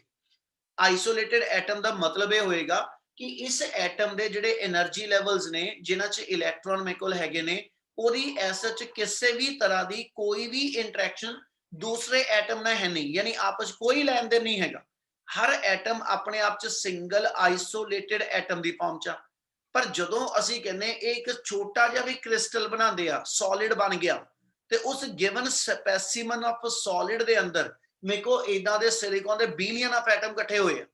ਤੇ ਉਹ ਕਹਿੰਦਾ ਜਦੋਂ ਐਸ ਸੱਚ ਮੇਰੇ ਕੋਲ ਇਦਾਂ ਦੇ ਜੇ ਮੈਂ ਲੈ ਕੇ ਚੱਲਾਂ ਆ ਜਿਹੜੇ ਸਿਲੀਕਨ ਦੇ ਐਟਮ ਲੈਣੇ, ਜੇ ਮੇਰੇ ਕੋਲ ਇਦਾਂ ਦੇ n ਨੰਬਰ ਆਫ ਐਟਮਸ ਆ ਜਾਣ ਤੇ ਇੱਕ ਸਿਲੀਕਨ ਐਟਮ ਦੇ ਆਊਟਰ ਸ਼ੈਲ ਜਿਹੜਾ ਕਿ 8 ਇਲੈਕਟ੍ਰੋਨ ਕੈਰੀ ਕਰ ਸਕਦਾ, ਉਹਦੇ ਵਿੱਚੋਂ ਉਹਦੇ 4 ਲੈਵਲ ਫੀਲਡ ਵਾ ਤੇ 4 ਲੈਵਲ ਉਹਦੇ ਐਮਟੀ ਆ। ਮਤਲਬ ਜੇ ਮੈਂ ਇੱਥੇ ਕਵਾਂ ਤੇ ਆ ਸਿਲੀਕਨ ਦੇ ਅਸੀਂ ਐਸ ਸੱਚ એનર્ਜੀ ਲੈਵਲ ਦਿਖਾਏ ਆ कि 1s2 ਲੈਵਲ ਜਿਹੜਾ ਵਾ ਉਹਦੀ એનર્ਜੀ ਇੰਨੀ ਹੋਏਗੀ, ਜਿਹੜਾ 2s2 ਹਾਇਰ ਉਸ ਤੋਂ એનર્ਜੀ ਲੈਵਲ ਉਹਦੀ એનર્ਜੀ ਇਹਦੇ ਕੋਰਸਪੋਂਡਿੰਗ ਇਹਦੇ 2p ਦੀ એનર્ਜੀ, ਇਹਦੇ ਹੀ ਮੇਰੇ ਕੋਲ 3s ਦੀ ਤੇ 3p ਦੀ એનર્ਜੀ ਆ। ਮਤਲਬ ਜਿਹੜੇ 3p ਲੈਵਲ 'ਚ ਮੇਰੇ ਕੋਲ ਇਲੈਕਟ੍ਰੋਨ ਨੇ, ਠੀਕ ਹੈ, 2 ਇਲੈਕਟ੍ਰੋਨ ਨੇ ਫੀਲਡ ਨੇ, 4 ਲੈਵਲ ਉਹਦੇ ਐਮਟੀ ਵੀ ਪਏ ਨੇ। ਤੇ ਜੇ ਇਦਾਂ ਦੇ n ਐਟਮਸ ਨੇ ਮੇਰੇ ਕੋਲ ਤੇ ਹਰ ਐਟਮ ਦੇ 4 ਫੀਲਡ ਤੇ 4 ਐਮਟੀ એનર્ਜੀ ਲੈਵਲ ਹੋਊਗੇ। Yes, sir. Yes, sir. ਜੇ ਮੇਰੇ ਕੋਲ ਐਸਐਚ ਇਦਾਂ ਲਵਾਂ ਤੇ ਇਹਦਾ ਮਤਲਬ 4n ਫੀਲਡ ਲੈਵਲ ਆ ਮੇਰੇ ਕੋਲ, ਠੀਕ ਹੈ, ਯਾਨੀ ਜੇ n ਐਟਮ ਮੇਰੇ ਕਲੋਜ਼ ਆਏ ਨੇ, ਅਸੀਂ n ਕਿੰਨਾ ਰੱਖ ਲਈਏ, ਐਗਜ਼ਾਮਪਲੀਫਾਈ ਕਰਾਂ ਤੇ 10 raise to power 28 per metre cube. 1 metre cube sample ਦੇ ਵਿੱਚ ਮੇਰੇ ਕੋਲ 10 ਰੇਜ਼ ਟੂ ਪਾਵਰ 28 ਇਦਾਂ ਦੇ ਐਟਮ ਆ, ਤੇ ਇਹਦਾ ਮਤਲਬ 4 × 10 raise to power 28 4 × 10 raise to power 28 atom ਮੇਰੇ ਜਿਹੜੇ ਨੇ, ਹਨਾ, ਇਹਨਾਂ ਦੇ ਮਤਲਬ 4 × 10 ਰੇਜ਼ ਟੂ ਪਾਵਰ 28 ਜਿਹੜੇ ਮੇਰੇ ਕੋਲ p ਦੇ ਐਮਟੀ એનર્ਜੀ ਲੈਵਲ ਆ, ਔਰ ਇੰਨੇ ਹੀ ਮੇਰੇ ਕੋਲ p ਦੇ ਫੀਲਡ એનર્ਜੀ ਲੈਵਲ ਵੀ ਆ ਗੱਲ ਸਮਝ ਲੱਗਦੀ ਪਈ? Yes, sir. ਯਾਨੀ ਇਹ ਚੀਜ਼ ਨੂੰ ਆਪਾਂ ਇਦਾਂ ਕਹਿ ਦਈਏ ਕਿ ਜਦੋਂ ਮੇਰੇ ਕੋਲ ਜੇ ਸਿਰਫ 2 ਐਟਮ ਇੱਕ ਦੂਜੇ ਦੇ ਕਲੋਜ਼ ਆਣ, ਸਿਰਫ 2 ਐਟਮ ਇੱਕ ਦੂਜੇ ਦੇ ਕਲੋਜ਼ ਆਣ, ਤੇ ਇਹਦੇ ਜਿਹੜੇ MT4 ਲੈਵਲ ਤੇ ਇਹਦੇ MT4 ਲੈਵਲ ਤੇ ਇਹਦੇ 4 ਫੀਲਡ ਤੇ ਇਹਦੇ 4 ਫੀਲਡ ਜਿਹੜੇ ਨੇ, ਜਦੋਂ ਇਹ ਕਲੋਜ਼ ਆਣਗੇ ਤੇ MT ਤੇ ਜਿਹੜੇ ਫੀਲਡ એનર્ਜੀ ਲੈਵਲ ਨੇ ਉਹਨਾਂ ਦੀ ਆਪਸ ਵਿੱਚ ਕਹਿੰਦਾ ਜੀ ਇੰਟਰੈਕਸ਼ਨ ਆ। ਪਰ ਜਦੋਂ ਮੇਰੇ ਕੋਲ ਇਦਾਂ ਦੇ ਜਿਹੜੇ એનર્ਜੀ ਲੈਵਲ ਆ ਉਹ 4 × 10 ਰੇਜ਼ ਟੂ ਪਾਵਰ 28 ਇੰਨੇ ਬੜੇ એનર્ਜੀ ਲੈਵਲਸ ਨੇ, ਤੇ ਜਦੋਂ ਇੰਨੇ ਐਟਮ ਕਲੋਜ਼ ਆਏ ਹੋਣਗੇ, ਉਹ ਕਹਿੰਦਾ ਉਸ ਮੂਮੈਂਟ ਤੇ ਜਿਹੜੇ ਇੱਕ ਐਟਮ ਦੇ ਡਿਫਰੈਂਟ ਇਲੈਕਟ੍ਰੋਨਸ ਨੇ, they are not to be the part of only that atom, but ਜਿਹੜੇ ਇਹਦੇ ਇਲੈਕਟ੍ਰੋਨ ਨੇ they should also become the part of this ਕਹਿੰਦਾ ਜੀ ਐਟਮ, ਔਰ ਇਹਦੇ ਇਲੈਕਟ੍ਰੋਨ ਜਿਹੜੇ ਨੇ ਉਹ ਇਹਦਾ ਪਾਰਟ ਬਣੀ ਜਾਂਦੇ। ਮਤਲਬ ਕਲੋਜ਼ਨੈਸ ਇੰਨੀ ਕਿ ਜ਼ਿਆਦਾ ਆ ਗਈ ਕਿ ਵੀ ਐਟਮ ਆਈਸੋਲੇਟਿਡ ਇੰਡੀਪੈਂਡੈਂਟ ਬਿਹੇਵ ਨਹੀਂ ਕਰਦਾ ਪਿਆ। ਉਹਨਾਂ ਦੇ ਕਲੋਜ਼ਨੈਸ ਦੇ ਕਰਕੇ ਉਹਨਾਂ ਦੇ એનર્ਜੀ ਲੈਵਲ ਜਿਹੜੇ ਨੇ ਉਹ ਮੋਡੀਫਾਈ ਹੋਣੇ ਸ਼ੁਰੂ ਹੋ ਜਾਂਦੇ, ਔਰ ਜਦੋਂ ਉਹ એનર્ਜੀ ਲੈਵਲ ਮੋਡੀਫਾਈ ਹੁੰਦੇ ਆ ਤੇ ਉਸ ਮੂਮੈਂਟ ਦੇ ਉੱਤੇ ਅਸੀਂ ਕਹਿੰਦੇ ਕਿ ਉਹ ਆਪਣੇ ਸਾਰੇ ਦੇ ਸਾਰੇ ਆਊਟਰ એનર્ਜੀ ਲੈਵਲਸ ਨੂੰ ਦੁਬਾਰਾ ਤੋਂ ਰੀਅਰੇਂਜ ਕਰਦੇ ਆ, ਔਰ ਉਸ ਇੰਡੀਵਿਜੂਅਲ ਐਟਮ ਤੋਂ ਜਦੋਂ ਉਹ ਗਰੁੱਪ ਆਫ ਐਟਮ ਕਲੋਜ਼ ਆ ਕੇ ਰੀਅਰੇਂਜਮੈਂਟ ਕਰਦੇ ਤੇ ਉਦੋਂ ਉਹ એનર્ਜੀ ਲੈਵਲ 2 ਤਰ੍ਹਾਂ ਦੇ ਗਰੁੱਪ ਬਣਾ ਦਿੰਦੇ। ਇੱਕ ਗਰੁੱਪ ਆਫ એનર્ਜੀ ਲੈਵਲ ਬਣਦੇ ਜਿਹੜੇ ਫੀਲਡ એનર્ਜੀ ਲੈਵਲ ਨਾਲ ਬਣਦੇ, ਯਾਨੀ ਜਿਹੜੇ p ਦੇ 3p2 ਚੋਂ ਚੱਲਾ ਤੇ ਉਹ ਚ 4 ਖਾਲੀ ਲੈਵਲ ਪਏ ਨੇ, ਤੇ ਕਹਿੰਦਾ ਜੀ 2 ਮੇਰੇ ਭਰੇ ਨੇ p ਦੇ ਤੇ 2 ਮੇਰੇ s ਦੇ ਭਰੇ ਆ। ਇਹਦਾ ਮਤਲਬ 4 ਮੇਰੇ ਇਲੈਕਟ੍ਰੋਨ ਫੀਲਡ ਵਾਲੇ ਲੈਵਲ ਆ ਤੇ 4 ਮੇਰੇ ਐਮਟੀ એનર્ਜੀ ਲੈਵਲ ਹਰ ਇੱਕ ਐਟਮ ਦੇ ਮਗਰ। ਤੇ ਮੁੜ ਕੇ ਜਾ ਕੇ ਇੱਕ ਸਟੇਜ ਇਦਾਂ ਦੀ ਆ ਜਾਂਦੀ ਆ ਕਿ ਜਦੋਂ ਐਮਟੀ એનર્ਜੀ ਲੈਵਲ ਆਪਣਾ ਇੱਕ ਗਰੁੱਪ ਬਣਾ ਲੈਂਦੇ ਤੇ ਫੀਲਡ એનર્ਜੀ ਲੈਵਲ ਆਪਣਾ ਇੱਕ ਗਰੁੱਪ ਬਣਾ ਲੈਂਦੇ, ਤੇ ਜਦੋਂ ਉਹ 2 ਤਰ੍ਹਾਂ ਦੇ ਗਰੁੱਪ ਆਫ એનર્ਜੀ ਲੈਵਲ ਬਣਦੇ, ਅਸੀਂ ਕਹਿੰਦੇ 2 ਤਰ੍ਹਾਂ ਦੇ ਬੈਂਡ ਬਣ ਗਏ। ਉਹਨੂੰ ਅਸੀਂ ਐਸਾ ਇਸ ਪੂਰੇ ਦੇ ਪੂਰੇ ਗ੍ਰਾਫ ਦੇ ਅੰਦਰ ਜਾਂ એનર્ਜੀ ਬੈਂਡ ਡਾਇਗਰਾਮ ਦੇ ਅੰਦਰ ਸ਼ੋ ਕੀਤਾ ਹੋਇਆ। ਕੀ ਗੱਲ ਸਮਝ ਆਈ? Yes, sir. ਇਹਨਾਂ ਸਮਝ ਲੱਗ ਰਿਹਾ ਜੀ? Yes, sir. ਉਹੀ ਚੀਜ਼ ਨੂੰ ਆਪਾਂ ਉਹਨੇ ਪੁਆਇੰਟ ਵਾਈਜ਼ ਕਿੱਦਾਂ ਦੱਸਿਆ ਹੋਇਆ, ਠੀਕ ਹੈ, ਉਹਦੀ ਗੱਲ ਜਲਦੀ ਜਲਦੀ ਕਰਦਾ ਚੱਲਾਂਗਾ। ਉਹ ਜਿਹਨੇ ਫਰਸਟ ਪੁਆਇੰਟ ਕੀ ਬਣਾਇਆ, ਆਰ ਮੇਰਾ ਇੰਟਰ ਐਟੋਮਿਕ ਸਪੇਸਿੰਗ ਆ, ਜਿਹੜਾ 2 ਐਟਮਸ ਦੇ ਵਿੱਚ ਅਸੀਂ ਕਹਿੰਦੇ ਸੈਂਟਰ ਤੋਂ ਸੈਂਟਰ ਦੇ ਵਿੱਚ ਇਹਨਾਂ ਦਾ ਗੈਪ ਆ, ਇਹ ਅਸੀਂ ਆਰ ਮੰਨ ਲਿਆ, ਠੀਕ ਹੈ। ਆਰ ਦੀ ਵੈਲਿਊ ਵੇਰੀਏਬਲ ਆ, ਅਸੀਂ ਸ਼ੁਰੂ ਚ ਮੰਨਿਆ ਕਿ 2 ਐਟਮ ਜਿਹੜੇ ਨੇ, ਠੀਕ ਹੈ, ਆ 2 ਐਟਮ ਇੱਥੇ ਫਿਗਰ ਚ ਕਿੱਦਾਂ ਮੰਨਣਾ, ਇੱਕ ਐਟਮ ਮੰਨ ਲਓ ਓਰੀਜਨ ਤੇ ਪਿਆ, ਇੱਕ ਐਟਮ ਓਰੀਜਨ ਤੇ ਪਿਆ ਮੇਰੇ ਕੋਲ, ਇਹਦੇ ਇੱਥੇ એનર્ਜੀ ਲੈਵਲ ਹੋਣਗੇ, ਇੱਕ ਐਟਮ ਮੇਰਾ ਇੱਥੇ ਪਿਆ, ਤੇ ਜਿਹੜਾ ਐਟਮ ਮੇਰਾ ਇੱਥੇ ਪਿਆ ਇਹ ਮੰਨ ਲਓ ਮੇਰਾ ਮੂਵੇਬਲ ਐਟਮ ਆ। ਜਦੋਂ ਸ਼ੁਰੂ ਚ 2 ਐਟਮ ਦੇ ਵਿਚਲਾ ਗੈਪ ਜਿਹੜਾ ਵਾ ਉਹ d ਤੋਂ ਜ਼ਿਆਦਾ ਵਾ, ਠੀਕ ਹੈ, d ਮੇਰੇ ਕੋਲ ਕੋਈ ਵੀ ਅਸੀਂ 2 ਐਟਮ ਦੇ ਵਿਚਲਾ ਇੱਕ ਡਿਸਟੈਂਸ ਦੱਸਿਆ ਵਾ, ਜਦੋਂ 2 ਐਟਮ ਦੇ ਵਿਚਲਾ ਗੈਪ ਮੇਰੇ ਕੋਲ ਕਹਿੰਦਾ d ਤੋਂ ਜ਼ਿਆਦਾ, it means atom are very much far away from one another, ਔਰ ਜਦੋਂ ਐਟਮ ਇੱਕ ਦੂਜੇ ਤੋਂ ਬਹੁਤ ਦੂਰ ਨੇ ਤੇ ਹਰ ਐਟਮ ਆਪਣੇ ਆਪ ਚ ਇੰਡੀਵਿਜੂਅਲ ਆਪਣੀ ਐਂਟੀਟੀ ਬਣਾਉਂਦਾ, ਉਹ ਇੰਡੀਵਿਜੂਅਲ ਐਗਜ਼ਿਸਟ ਕਰਦਾ, ਉਹਦਾ ਕੋਈ ਇੱਕ ਦੂਜੇ ਨਾਲ ਲੈਣ ਦੇਣ ਨਹੀਂ, ਕਿਸੇ ਦਾ ਕਿਸੇ ਨਾਲ ਕੋਈ ਕਹਿੰਦਾ ਜੀ ਐਸ ਚ ਇੰਟਰੈਕਸ਼ਨ ਨਹੀਂ ਹੈਗੀ, ਠੀਕ ਹੈ। ਉਦੋਂ ਐਟਮ ਇੰਡੀਵਿਜੂਅਲ ਆਈਸੋਲੇਟਿਡ ਦੀ ਤਰ੍ਹਾਂ ਬਿਹੇਵ ਕਰਦੇ। ਅਸੀਂ ਇੱਥੇ ਉਹਨੂੰ ਇਦਾਂ ਦਿਖਾਇਆ, ਆ ਡਾਟਡ ਲਾਈਨ ਤੋਂ ਪਿੱਛੇ 1s level, 2s, 2p, 3s ਤੇ ਉੱਪਰ 3p, ਇਹ ਸਾਰੇ ਦੇ ਸਾਰੇ ਇੰਡੀਵਿਜੂਅਲ એનર્ਜੀ ਲੈਵਲ ਦੀ ਆਪਣੀ ਆਪਣੀ ਇਲੈਕਟ੍ਰੋਨ ਦੀ એનર્ਜੀ ਆ, ਠੀਕ ਹੈ। ਉਹਨੂੰ ਕੋਈ ਦੂਜਾ ਇਲੈਕਟ੍ਰੋਨ ਕਿਸੇ ਹੋਰ ਐਟਮ ਦਾ ਉਹਨਾਂ ਇੰਟਰੈਕਸ਼ਨ ਨਹੀਂ ਦਿਖਾ ਰਿਹਾ। फिर ਅਸੀਂ ਇਹ ਲਿੱਤਾ ਕਿ ਜੇ ਦੋ ਐਟਮ ਦੇ ਵਿਚਲਾ ਗੈਪ, ਠੀਕ ਹੈ ਜੀ, ਡੀ ਤੋਂ ਘਟ ਜਾਵੇ ਬਟ ਸੀ ਤੋਂ ਜ਼ਿਆਦਾ ਹੋਵੇ, ਯਾਨੀ ਇਫ ਇੰਟਰ ਐਟੋਮਿਕ ਸਪੇਸਿੰਗ, मतलब मैं ਆ ਐਟਮ ਇਥੋਂ ਚੁੱਕਿਆ, ਮੰਨ ਲਿਆ ਇੱਥੇ ਮੇਰੇ ਕੋਲ ਇਹ ਐਟਮ ਆ ਗਿਆ, ਠੀਕ ਹੈ, ਤੇ ਜਦੋਂ ਆ ਐਟਮ ਇੱਥੇ ਆ ਗਿਆ ਤੇ ਅੱਗੇ ਨਾਲੋਂ ਇਹਨਾਂ ਦੀ ਇੰਟਰ ਐਟੋਮਿਕ ਸਪੇਸਿੰਗ ਜਿਹੜੀ ਘਟ ਗਈ, ਬਟ ਸਟਿਲ ਅਸੀਂ ਉਦੋਂ ਵੀ ਆਬਜ਼ਰਵ ਕੀਤਾ ਕਿ ਐਟਮ ਹਜੇ ਵੀ ਆਈਸੋਲੇਟਿਡ ਫਾਰਮ ਚ ਆ, ਇਹਨਾਂ ਦੀ ਕਿਸੇ ਟਾਈਪ ਦੀ ਆਪਸ ਚ ਕੋਈ ਇੰਟਰੈਕਸ਼ਨ ਨਹੀਂ, ਨਾ ਆਊਟਰ એનર્ਜੀ ਲੈਵਲ ਇੱਕ ਦੂਜੇ ਨਾਲ ਇੰਟਰੈਕਟ ਕਰਦੇ ਆ ਤੇ ਨਾ ਇਨਰ એનર્ਜੀ ਲੈਵਲ ਆਪਸ ਚ ਇੰਟਰੈਕਸ਼ਨ ਦਿਖਾ ਰਹੇ, ਇਸ ਲਈ ਹੁਣ ਵੀ ਆ ਲਾਈਨ ਦਾ ਪੋਰਸ਼ਨ ਜਿਹੜਾ ਵਾ ਇਹ ਸਿੰਗਲ ਲਾਈਨ ਦੀ ਫਾਰਮ ਚ ਹੀ ਦਿਖਾਣੇ ਪਏ, मतलब 2p ਦੇ ਜਿਹੜੇ 6 ਦੇ 6 ਇਲੈਕਟ੍ਰੋਨ ਨੇ, ਠੀਕ ਹੈ, ਉਹ ਆਪਸ ਚ ਸੇਮ એનર્ਜੀ ਲੈਵਲ ਦੇ ਉੱਤੇ ਹੋਣਗੇ, 2s ਦੇ ਆਪਸ ਚ ਸੇਮ એનર્ਜੀ ਲੈਵਲ ਤੇ ਹੋਣਗੇ, ਉਹਨਾਂ ਦੀ ਕਿਸੇ ਦੂਜੇ ਐਟਮ ਨਾਲ ਕੋਈ ਇੰਟਰੈਕਸ਼ਨ ਨਹੀਂ, ਇਦਾਂ ਹੀ 3s ਤੇ 3p ਦੇ ਇਲੈਕਟ੍ਰੋਨ ਦੀ ਵੀ ਆ। ਪਰ ਜਦੋਂ ਦੋ ਐਟਮ ਦੇ ਵਿਚਲਾ ਗੈਪ ਅਸੀਂ ਕੰਸੀਡਰ ਕਰਦੇ c ਦੇ ਬਰਾਬਰ ਹੋ ਗਿਆ, मतलब ਆ ਐਟਮ ਤੁਹਾਡਾ ਸ਼ਿਫਟ ਹੋ ਕੇ ਇੱਥੇ ਆ ਗਿਆ, ਉਹ ਕਹਿੰਦਾ ਜੀ ਹੁਣ ਇਹ ਦੋ ਐਟਮ ਜਿਹੜੇ ਨੇ ਅਸੀਂ ਕਹਿੰਦੇ ਥੋੜਾ ਥੋੜਾ ਜਿਹਾ ਕਲੋਜ਼ ਆਣੇ ਸ਼ੁਰੂ ਹੋਏ, ਉਹਦੇ ਕਰਕੇ ਕੀ ਹੋਇਆ ਕਿ ਵੀ ਇਨਰ ਜਿਹੜੇ એનર્ਜੀ ਲੈਵਲਸ ਨੇ ਇਹਨਾਂ ਨੂੰ ਤੇ ਹਜੇ ਵੀ ਕੋਈ ਇੰਟਰੈਕਸ਼ਨ ਨਹੀਂ ਹੈਗੀ, 3s ਤੇ 3p ਤੋਂ ਇਲਾਵਾ ਆ ਅੰਦਰ ਵਾਲੇ ਲੈਵਲ ਹਜੇ ਵੀ ਸਿੰਗਲ એનર્ਜੀ ਲੈਵਲ ਦੀ ਫਾਰਮ 'ਚ ਦਿਖਾਇਆ, ਇਹਨਾਂ 'ਚ ਆਪਸ 'ਚ ਕੋਈ ਇੰਟਰੈਕਸ਼ਨ ਨਹੀਂ ਹੈਗੀ। ਪਰ ਜਿਹੜੇ ਮੇਰੇ ਆਊਟਰ એનર્ਜੀ ਲੈਵਲ ਨੇ ਜਿਨ੍ਹਾਂ 'ਚ ਆ ਆਊਟਰ એનર્ਜੀ ਇਲੈਕਟ੍ਰੋਨਸ ਹੈਗੇ ਨੇ, 4 ਆਊਟਰ ਇਹਦੇ ਵਿੱਚ ਇਲੈਕਟ੍ਰੋਨ ਘੁੰਮਦੇ, 4 ਇਹਦੇ ਵਿੱਚ ਘੁੰਮਦੇ ਪਏ, ਔਰ ਜਦੋਂ ਇਹ ਐਟਮ ਦੇ ਵਿਚਲਾ ਗੈਪ ਜਿਹੜਾ ਉਹ c ਦੇ ਇਕੁਇਵਲੈਂਟ ਆਣਾ ਸ਼ੁਰੂ ਹੋਇਆ ਤੇ ਅਸੀਂ ਆਬਜ਼ਰਵ ਕੀਤਾ ਕਿ ਜਿਹੜਾ 3s ਲੈਵਲ ਜਿਹਦੇ ਚ ਦੋ ਇਲੈਕਟ੍ਰੋਨ ਸੇਮ એનર્ਜੀ ਦੇ ਸੀਗੇ, ਠੀਕ ਹੈ, ਜਦੋਂ ਇੰਟਰੈਕਸ਼ਨ c ਦੇ ਆਸ-ਪਾਸ ਆਈ, ਐਟਮ ਇੰਨੇ ਕੁ ਕਲੋਜ਼ ਆਏ ਕਿ ਉਸ ਮੂਮੈਂਟ ਤੇ ਕੀ ਹੋਇਆ, ਇਹ ਦੋਨੋਂ ਐਟਮ ਦੇ ਜਿਹੜੇ ਅੰਦਰ ਆਪਣੇ ਆਊਟਰ ਸ਼ੈਲ ਦੇ ਇਲੈਕਟ੍ਰੋਨ ਨੇ ਹਨਾ, ਉਹ ਇੱਕ ਦੂਜੇ ਨਾਲ ਇੰਟਰੈਕਸ਼ਨ ਬਣਾਉਗੇ, ਔਰ ਉਹਦੀ ਇੰਟਰੈਕਸ਼ਨ ਦਾ ਰਿਜ਼ਲਟ ਇਹ ਨਿਕਲਿਆ ਕਿ ਵੀ ਜਿਹੜਾ 3s ਤੇ 3p ਲੈਵਲ ਆ ਹਨਾ, ਇਹ ਦੋਨੋਂ ਦੇ ਦੋਨੋਂ ਲੈਵਲ ਸਪਲਿਟ ਹੋਣੇ ਸ਼ੁਰੂ ਹੋ ਗਏ। ਪੰਜਾਬੀ ਚ ਕਹਾਂ ਤੇ ਆ ਚੀਜ਼ ਜਿਹੜੀ ਸਿੰਗਲ ਫਿੰਗਰ ਸੀਗੀ ਹਨਾ, ਇਹਦਾ ਮੂੰਹ ਬੰਨਣਾ ਸ਼ੁਰੂ ਹੋ ਗਿਆ, ਇਹ ਬ੍ਰੇਕ ਕਰਕੇ ਦੋ ਪਾਰਟ ਚ ਕਹਿੰਦਾ ਜੀ ਡਿਵਾਈਡ ਹੋਣੀ ਸ਼ੁਰੂ ਹੋ ਗਈ, ਪਰ ਇਸ ਮੂਵਮੈਂਟ ਤੇ s ਦੇ ਦੋ ਇਲੈਕਟ੍ਰੋਨ ਜਿਹੜੇ ਕਿ ਪਹਿਲਾਂ ਸੇਮ એનર્ਜੀ ਲੈਵਲ ਚ ਹੁੰਦੇ ਸੀਗੇ, ਉਹਨਾਂ ਚੋਂ ਇੱਕ ਇਲੈਕਟ੍ਰੋਨ ਲੋ એનર્ਜੀ ਸਟੇਟ ਚ ਤੇ ਇੱਕ ਇਲੈਕਟ੍ਰੋਨ ਮੇਰੇ ਕੋਲ ਅੱਗੇ ਨਾਲੋਂ ਹਾਈ એનર્ਜੀ ਸਟੇਟ ਚ ਚਲਾ ਗਿਆ, ਇਹਦੇ 3p ਦੇ ਵਿੱਚ ਵੀ ਆ ਗਿਆ ਕਿ ਉਹਦਾ ਇੱਕ ਇਲੈਕਟ੍ਰੋਨ ਲੋ એનર્ਜੀ ਦਾ ਇੱਕ ਹਾਈ એનર્ਜੀ ਸਟੇਟ ਚ ਚਲਾ ਗਿਆ, ਔਰ ਇਹ ਪ੍ਰੋਸੈਸ ਜਿਹੜਾ ਐਸ ਸੱਚ એનર્ਜੀ ਲੈਵਲ ਦੀ ਸਪਲਿਟਿੰਗ ਦਾ ਵਾ ਇਹ ਕੰਟੀਨਿਊ ਰਿਹਾ, ਕਦੋਂ ਤੱਕ, ਜਦੋਂ ਤੱਕ ਦੋ ਐਟਮਸ ਦੇ ਵਿਚਲਾ ਗੈਪ ਜਿਹੜਾ ਵਾ ਉਹ ਰਿਡਿਊਸ ਕਰਦਾ ਕਰਦਾ b ਤੱਕ ਨਹੀਂ ਆ ਗਿਆ। ਜਦੋਂ ਦੋ ਐਟਮਸ ਦੇ ਵਿਚਲਾ ਗੈਪ ਜਿਹੜਾ ਉਹ b ਤੱਕ ਪਹੁੰਚ ਗਿਆ ਤੇ ਅਸੀਂ ਆਬਜ਼ਰਵ ਕੀਤਾ ਕਿ ਜਿਹੜਾ 3s ਤੇ 3p ਦੇ ਵਿੱਚ ਸ਼ੁਰੂ ਚ એનર્ਜੀ ਦਾ ਡਿਫਰੈਂਸ ਹੈਗਾ, s ਲੈਵਲ ਦੇ ਇਲੈਕਟ੍ਰੋਨ ਲੋ એનર્ਜੀ ਚ ਸੀਗੇ, p ਦੇ ਹਾਇਰ ਚ ਸੀਗੇ, ਪਰ ਹੁਣ ਇੱਕ ਸਟੇਜ ਇਦਾਂ ਦੀ ਆ ਗਈ ਕਿ ਵੀ ਜਿਹੜਾ ਸ਼ੁਰੂ ਚ ਇਹਨਾਂ ਦੋਨਾਂ ਚ એનર્ਜੀ ਡਿਫਰੈਂਸ ਸੀਗਾ, ਹੁਣ ਇਸ ਮੂਵਮੈਂਟ ਤੇ ਆ ਪੋਜੀਸ਼ਨ ਤੱਕ ਆਂਦੇ ਆਂਦੇ ਉਹ એનર્ਜੀ ਗੈਪ ਘਟਦਾ ਜਾਏਗਾ ਔਰ ਇਸ ਪੋਜੀਸ਼ਨ ਤੇ ਆ ਕੇ, ਠੀਕ ਹੈ, ਇਹਨਾਂ ਵਿਚਲਾ ਗੈਪ ਜਿਹੜਾ ਉਹ ਖਤਮ ਹੋ ਜਾਏਗਾ।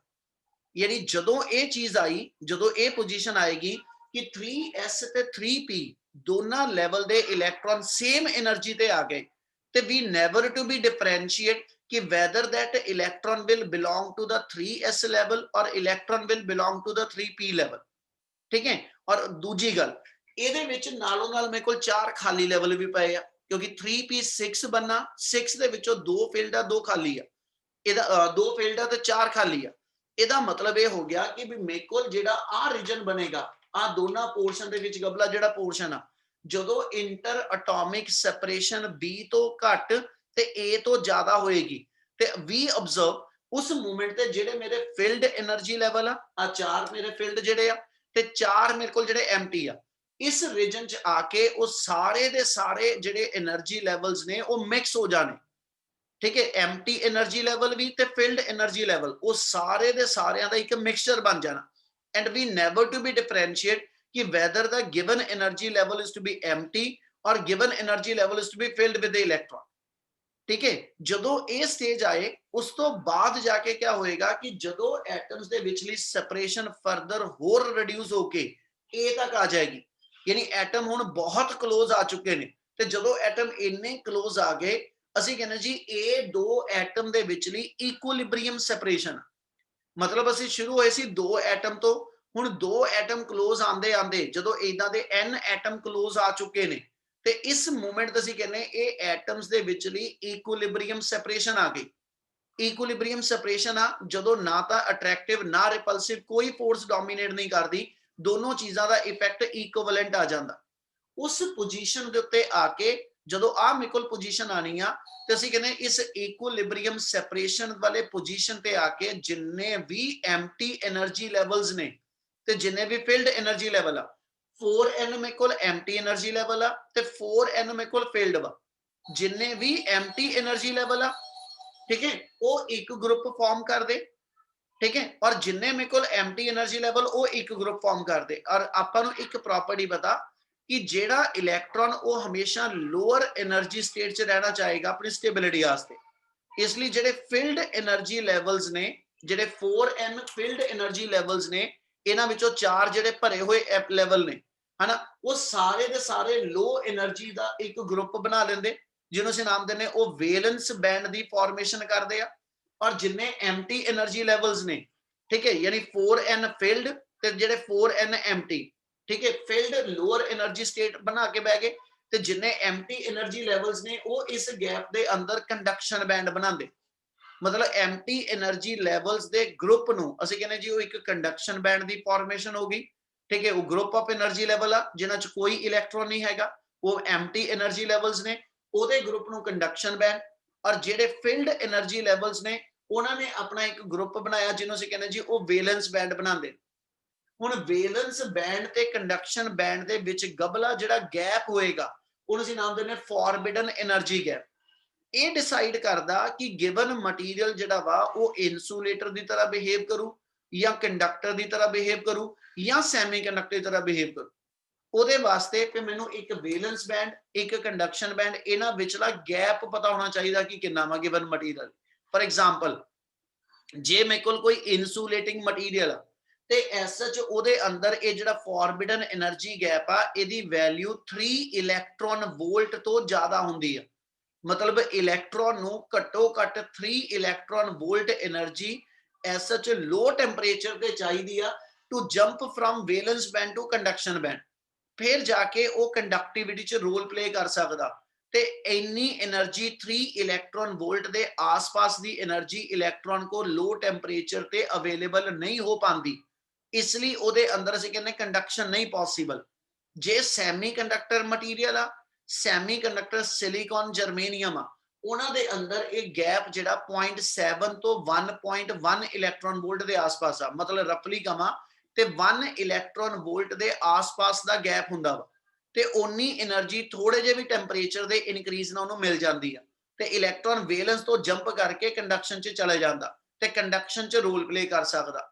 ਤੇ ਜਿਹੜੇ ਕੰਡਕਟਰ ਨੇ ਉਹਨਾਂ 'ਚ ਅਸੀਂ ਮੰਨ ਕੇ ਚੱਲਦੇ ਹਾਂ ਇਹ ਦੋਨੋਂ ਦੇ ਦੋਨੋਂ ਗੈਪ ਬੈਂਡ ਜਿਹੜੇ ਨੇ ਇਹ ਓਵਰਲੈਪ ਹੀ ਕਰ ਜਾਂਦੇ, ਇਹਨਾਂ 'ਚ ਫੋਰਬਿਡਨ એનર્ਜੀ ਗੈਪ ਨੈਗਲੀਜੀਬਲ ਅਮਾਉਂਟ ਦਾ ਜਾਂ ਹੁੰਦਾ ਹੀ ਨਹੀਂ।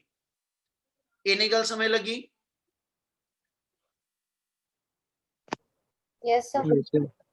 ਮੈਂ ਪੌਜ਼ ਵਿੱਚ ਇਸ ਲਈ ਨਹੀਂ ਦਿੱਤਾ ਕਿ ਵੀ ਇਹ ਟੌਪਿਕ ਇੱਕ ਵਾਰੀ ਕੰਟੀਨਿਊ ਦੇ ਵਿੱਚ ਕਰਵਾ ਦਾਂ, ਠੀਕ ਹੈ, ਤੇ ਫਿਰ ਹੀ ਆਪਾਂ ਨੂੰ ਬੈਨੀਫਿਟ ਆ ਬੇਟਾ। ਤੇ ਪੁੱਤ ਇੱਕ ਵਾਰੀ